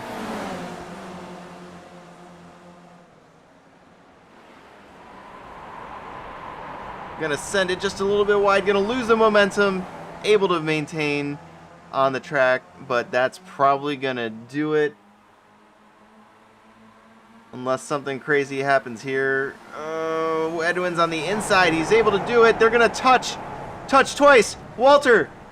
Who else is that in there? Oh my gosh, I didn't even see where that Edwin Viorino ends up winning. I didn't even see what the heck happened. Oh my gosh. Oh, we need to watch that again. I need a better angle. I apologize for that. We got some good racing going on back here too. Some final attempts at last minute turns. Or passes. Last minute passes, whatever. I don't know what the heck just happened there. Edwin Viorino wins. Walter Collada in 2nd. Connor Tolman will take home the final podium position in 3rd. Jeffrey Decker ends up 4th. And Carl Dronke, having led the group down the last final stretch there, is going to take home 5th place when all is said and done. So it'll be interested to see how their thoughts on that. Adam Wright, Louis Babino, let's see, that was Andrew Cole that we were watching there, and I think that's, oh no, never mind, we've got Pim Luth and Jonathan Dockery.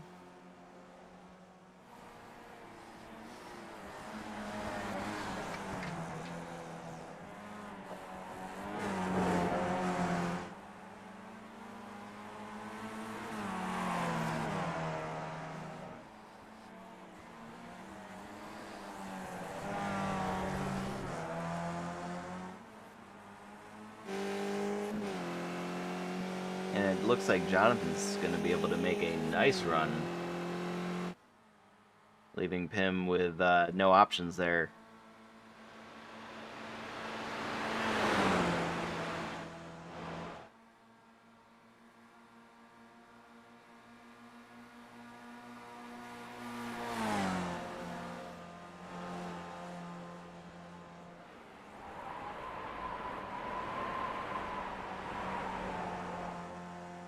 Nice, strong finish there by Jonathan Dockery to bring it home in 20th position with Pim right behind him. So this should be the last of the official finishers, which will bring up our results. And I'm going to go see if we've got some folks who maybe don't want to mind being interviewed.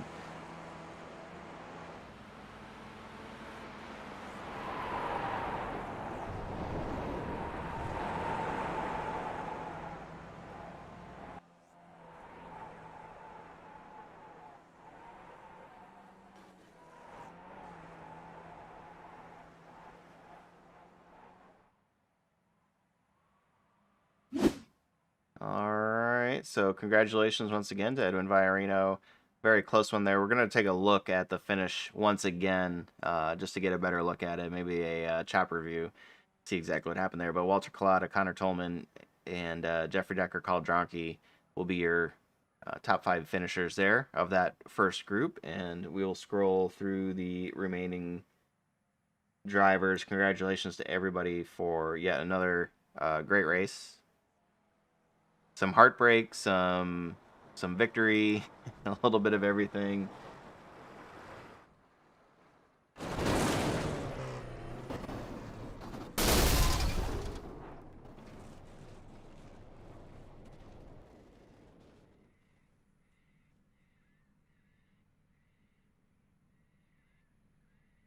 And yeah, let's bring in Jonathan. Ooh, I've got you muted. So Jonathan Dockery finishing P20th. We watched you battle Pim Luth there coming down the mountain one last time and got a nice run, and were able to bring it home. How did you feel Bathurst went for you? Ooh. Hold on. Something's going on. All right, how about now? Can you hear me now? Yeah, we got you now, bud. Sorry about that. Go ahead. So, the battle with Pim toward the end, that was fun. I think we ran each other pretty clean. I think I finished 21st, qualified 15th or 14th. There was a communication mix-up with my penalty, I think. So I thought it was passed through, and then I passed through and still had the flag. So it turns out I was supposed to have had a 55-second hold, I guess. So, but it's all right. It was fun. Don't think there was. Usually we have a big one coming down the mountain, and I don't think that happened tonight, from what I've seen. So, welcome back, by the way. Yeah, Hope thanks. football was awesome. Yeah, a little bit of heartbreak with the Bills game, but yeah, no, it was good. It's good to be back, man. Would like to give a big shout out to the SF2 guys. They are improving greatly, all of them. They had a big wreck during their race, but Phil came out on top, and I worked with him quite a bit this week, so that was pretty cool. They're all running really well, and they've had several different winners this season, I think, over there. So I love that program. So Yeah, welcome back, and it's been a lot of it fun was to watch them, and you know, even though it's smaller grids, it's still really good, and you can see the improvement week to week, and obviously coaches like yourself, a big part of that, and seems to be a really good program overall that people are enjoying. So. Anybody watching out there, we do have the Skippy Formula 2 races. You don't have to be a league member to join and do all that, and you hop in, and eventually we get opportunities to learn from some of the folks who've been doing it a little bit longer, which I think is fantastic. And I really enjoy working with those guys. Like, I think it was 2-3 weeks ago, we had none of our team was running. I think Barry was at work and Phil had something going on, so Ian needed a spotter, and I spotted for him, and he won. So far, so good this week. This season for the SF2 guys. Spotted for 3 different guys, and they have 2 different winners. So works There out you pretty go. good. There you go. So, but Not I just too wanted to say shabby. welcome back and give a shout out to those guys, and I'll see you next week. Sounds good, man. Well, nice on a job well done. We had a great view of your finish there, and we will see you next week. Sir. All right. Jonathan Dockery there with us, and let's go with Pim Luth. You got a copy on us. Hi, Chris. Yeah, I did can it. hear you I loud finally and did it clear. right. I got it. I nailed it on the first time. We finally got it. All right, man. Well, hey, 2 races tonight. Talk us through what you saw. I just heard Jonathan calling us out in the last lap. It was an awesome to be part of the big boys, and it was an amazing race day for me. I have to say. The second one, Formula One, is always a little bit just fun and try to be safe. But the F2 was definitely all game on, and I had an awesome race with Neil. Something went wrong, but for sure, Team Jason was doing well with the third and the second place. So call out for Jason, because He has spent an awful lot of time on this track, and yeah, it's amazing. We did it. Awesome, man. Yeah, it's we were I'm sure you just heard us talking there. The program seems to be a really big hit, and I know that I think both the folks who are getting the coaching and the guys who are giving it are all benefiting. You know, there's something to be said for if you're able to teach somebody about it, then it just kind of increases your understanding of it as well. So I think it's Oh mutually yeah. beneficial in that way. Oh, and I will tell you that I look up Jake's time throughout the week to see if we're actually going to be competitive or not. So it's the competition within the group is like really good and respectful. I enjoy it a lot. It's a great great time. Awesome, man.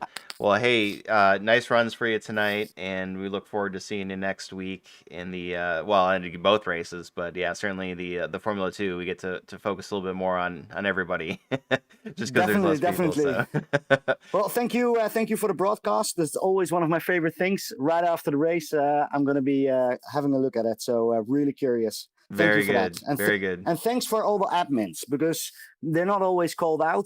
League stewards, they're going to have a hard job with all the incidents. I think they do an amazing job on that, and appreciated all the hard work. Awesome, man. Well, I'm sure they when they hear that. If not, I will pass the word on to them. I think I watch the broadcast too, but They better be we'll listening. pass it They on. better be listening. All right, man. Thanks very All much. right, have a good one.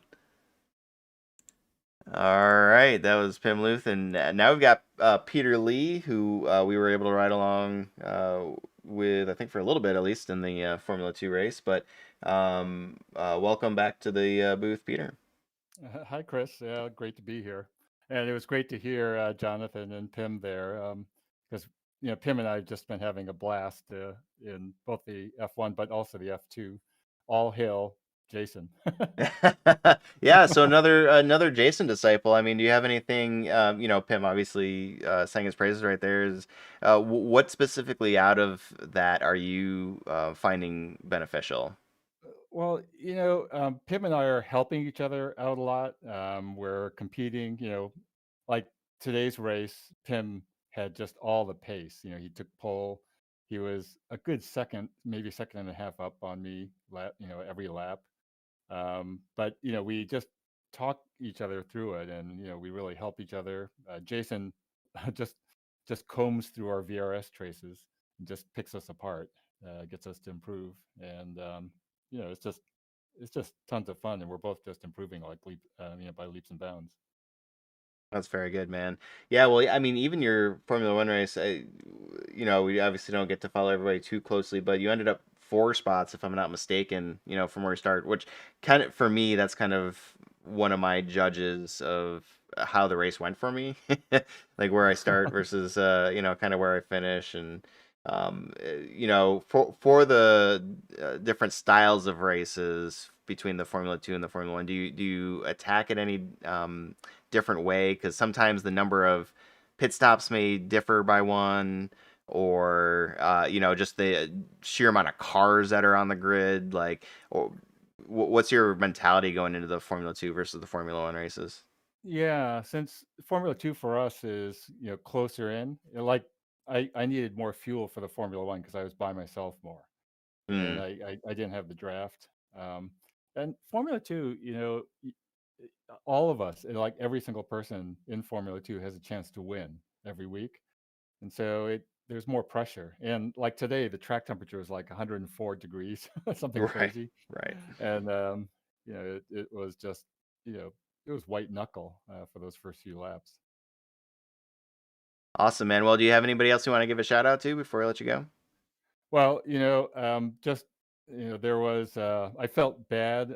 I went sideways going down the mountain on the first lap of F2, and I think I collected at least a couple of people. One of them, Jake. So I think I might have wrecked his race a little bit. So just wanted to say, great racing with him in Formula One, and hope he had a decent result.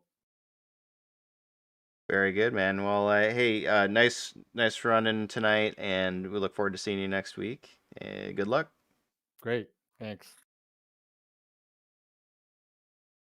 As Peter Lee finishing 24th tonight. Awesome job by him.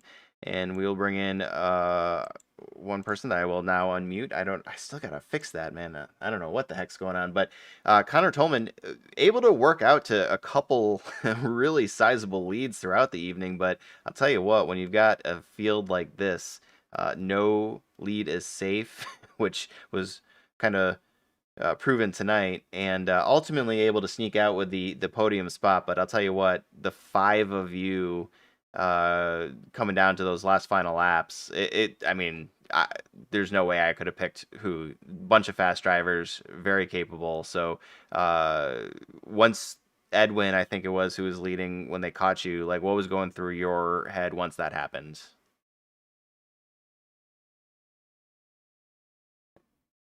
Connor, are you there? I think we lost Connor. Yep. No, Oh, we're good. no, we We're got good. him. Okay. Sorry.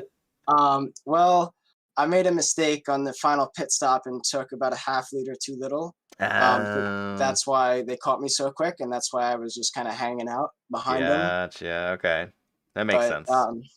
Yep. Otherwise, other than that, it was a great race. It was tons of fun.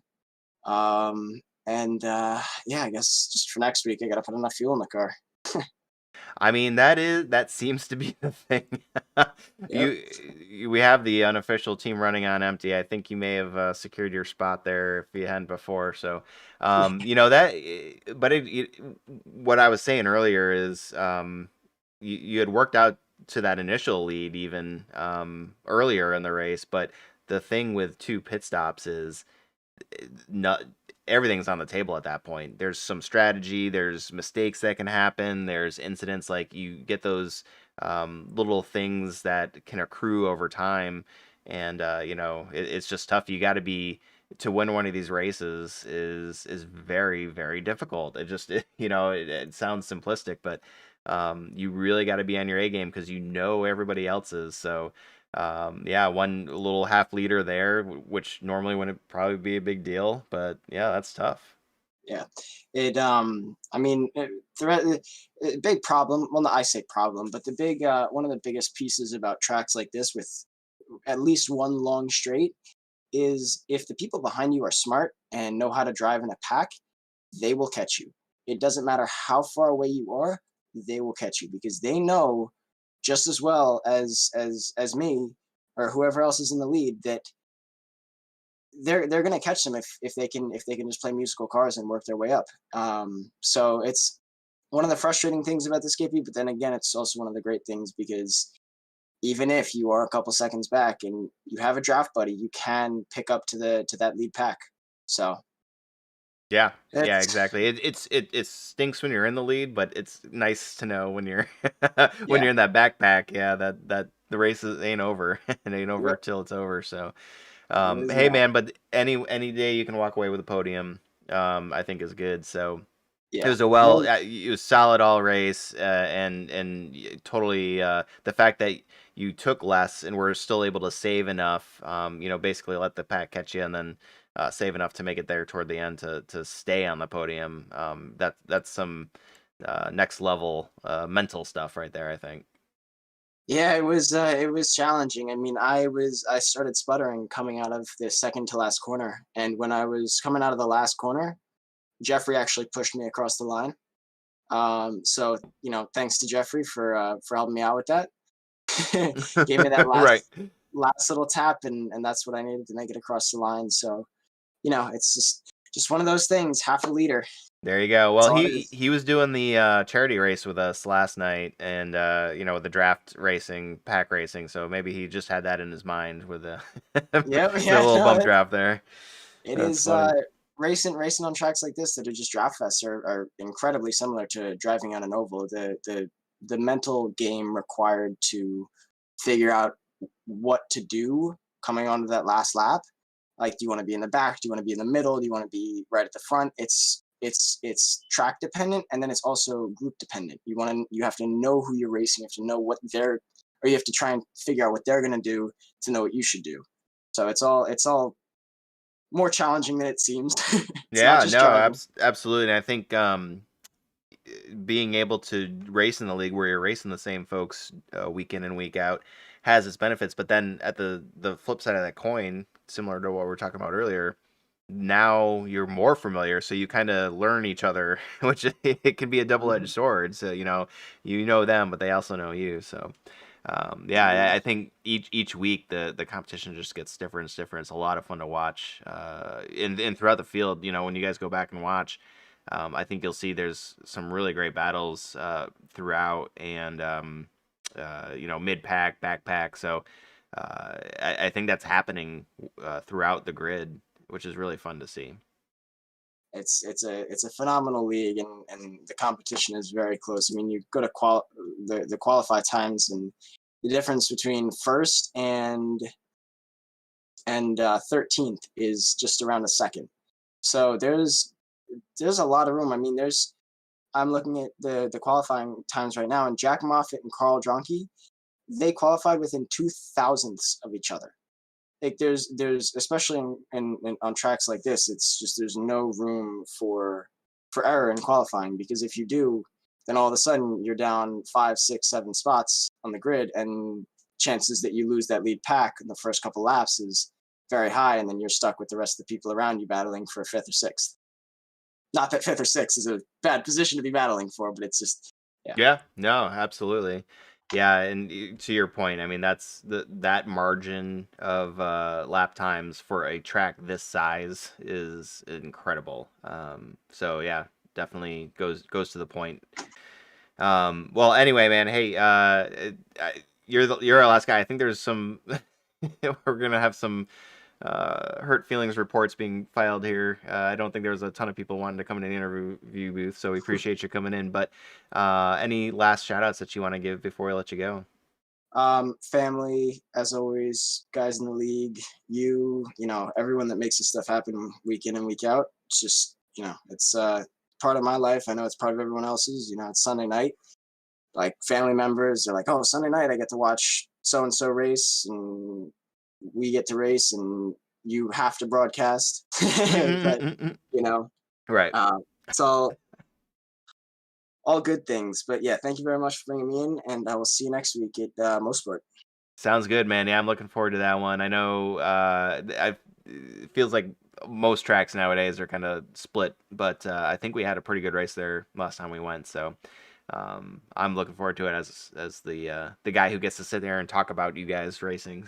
I don't know how you guys all feel about it, but yeah, no, it's all good stuff. We will see you next week. Best of luck, and yeah, that's it. Take care. Yeah, man, you too. Adios. See you. All right, Connor Tolman there finished third overall after a tough fought race and a second pit stop error, even though he was still able to capitalize on it. So that's actually pretty dang impressive. So anyway, that's all we got for tonight. Really appreciate everybody sticking with me. I do apologize if the internet was cutting out. I know it was. I don't know how it affected the broadcast yet. So apologies for that, but good to be back.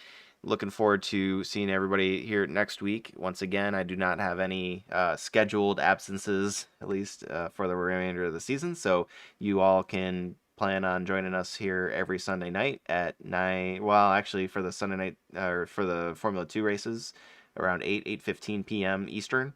And we can sit here and watch some awesome racing with some really cool people. We will see you next week at, I think it's what he said, Canadian Tire Motorsports Park. Best of luck to everybody in the upcoming week. Take care of each other, stay safe, and peace out.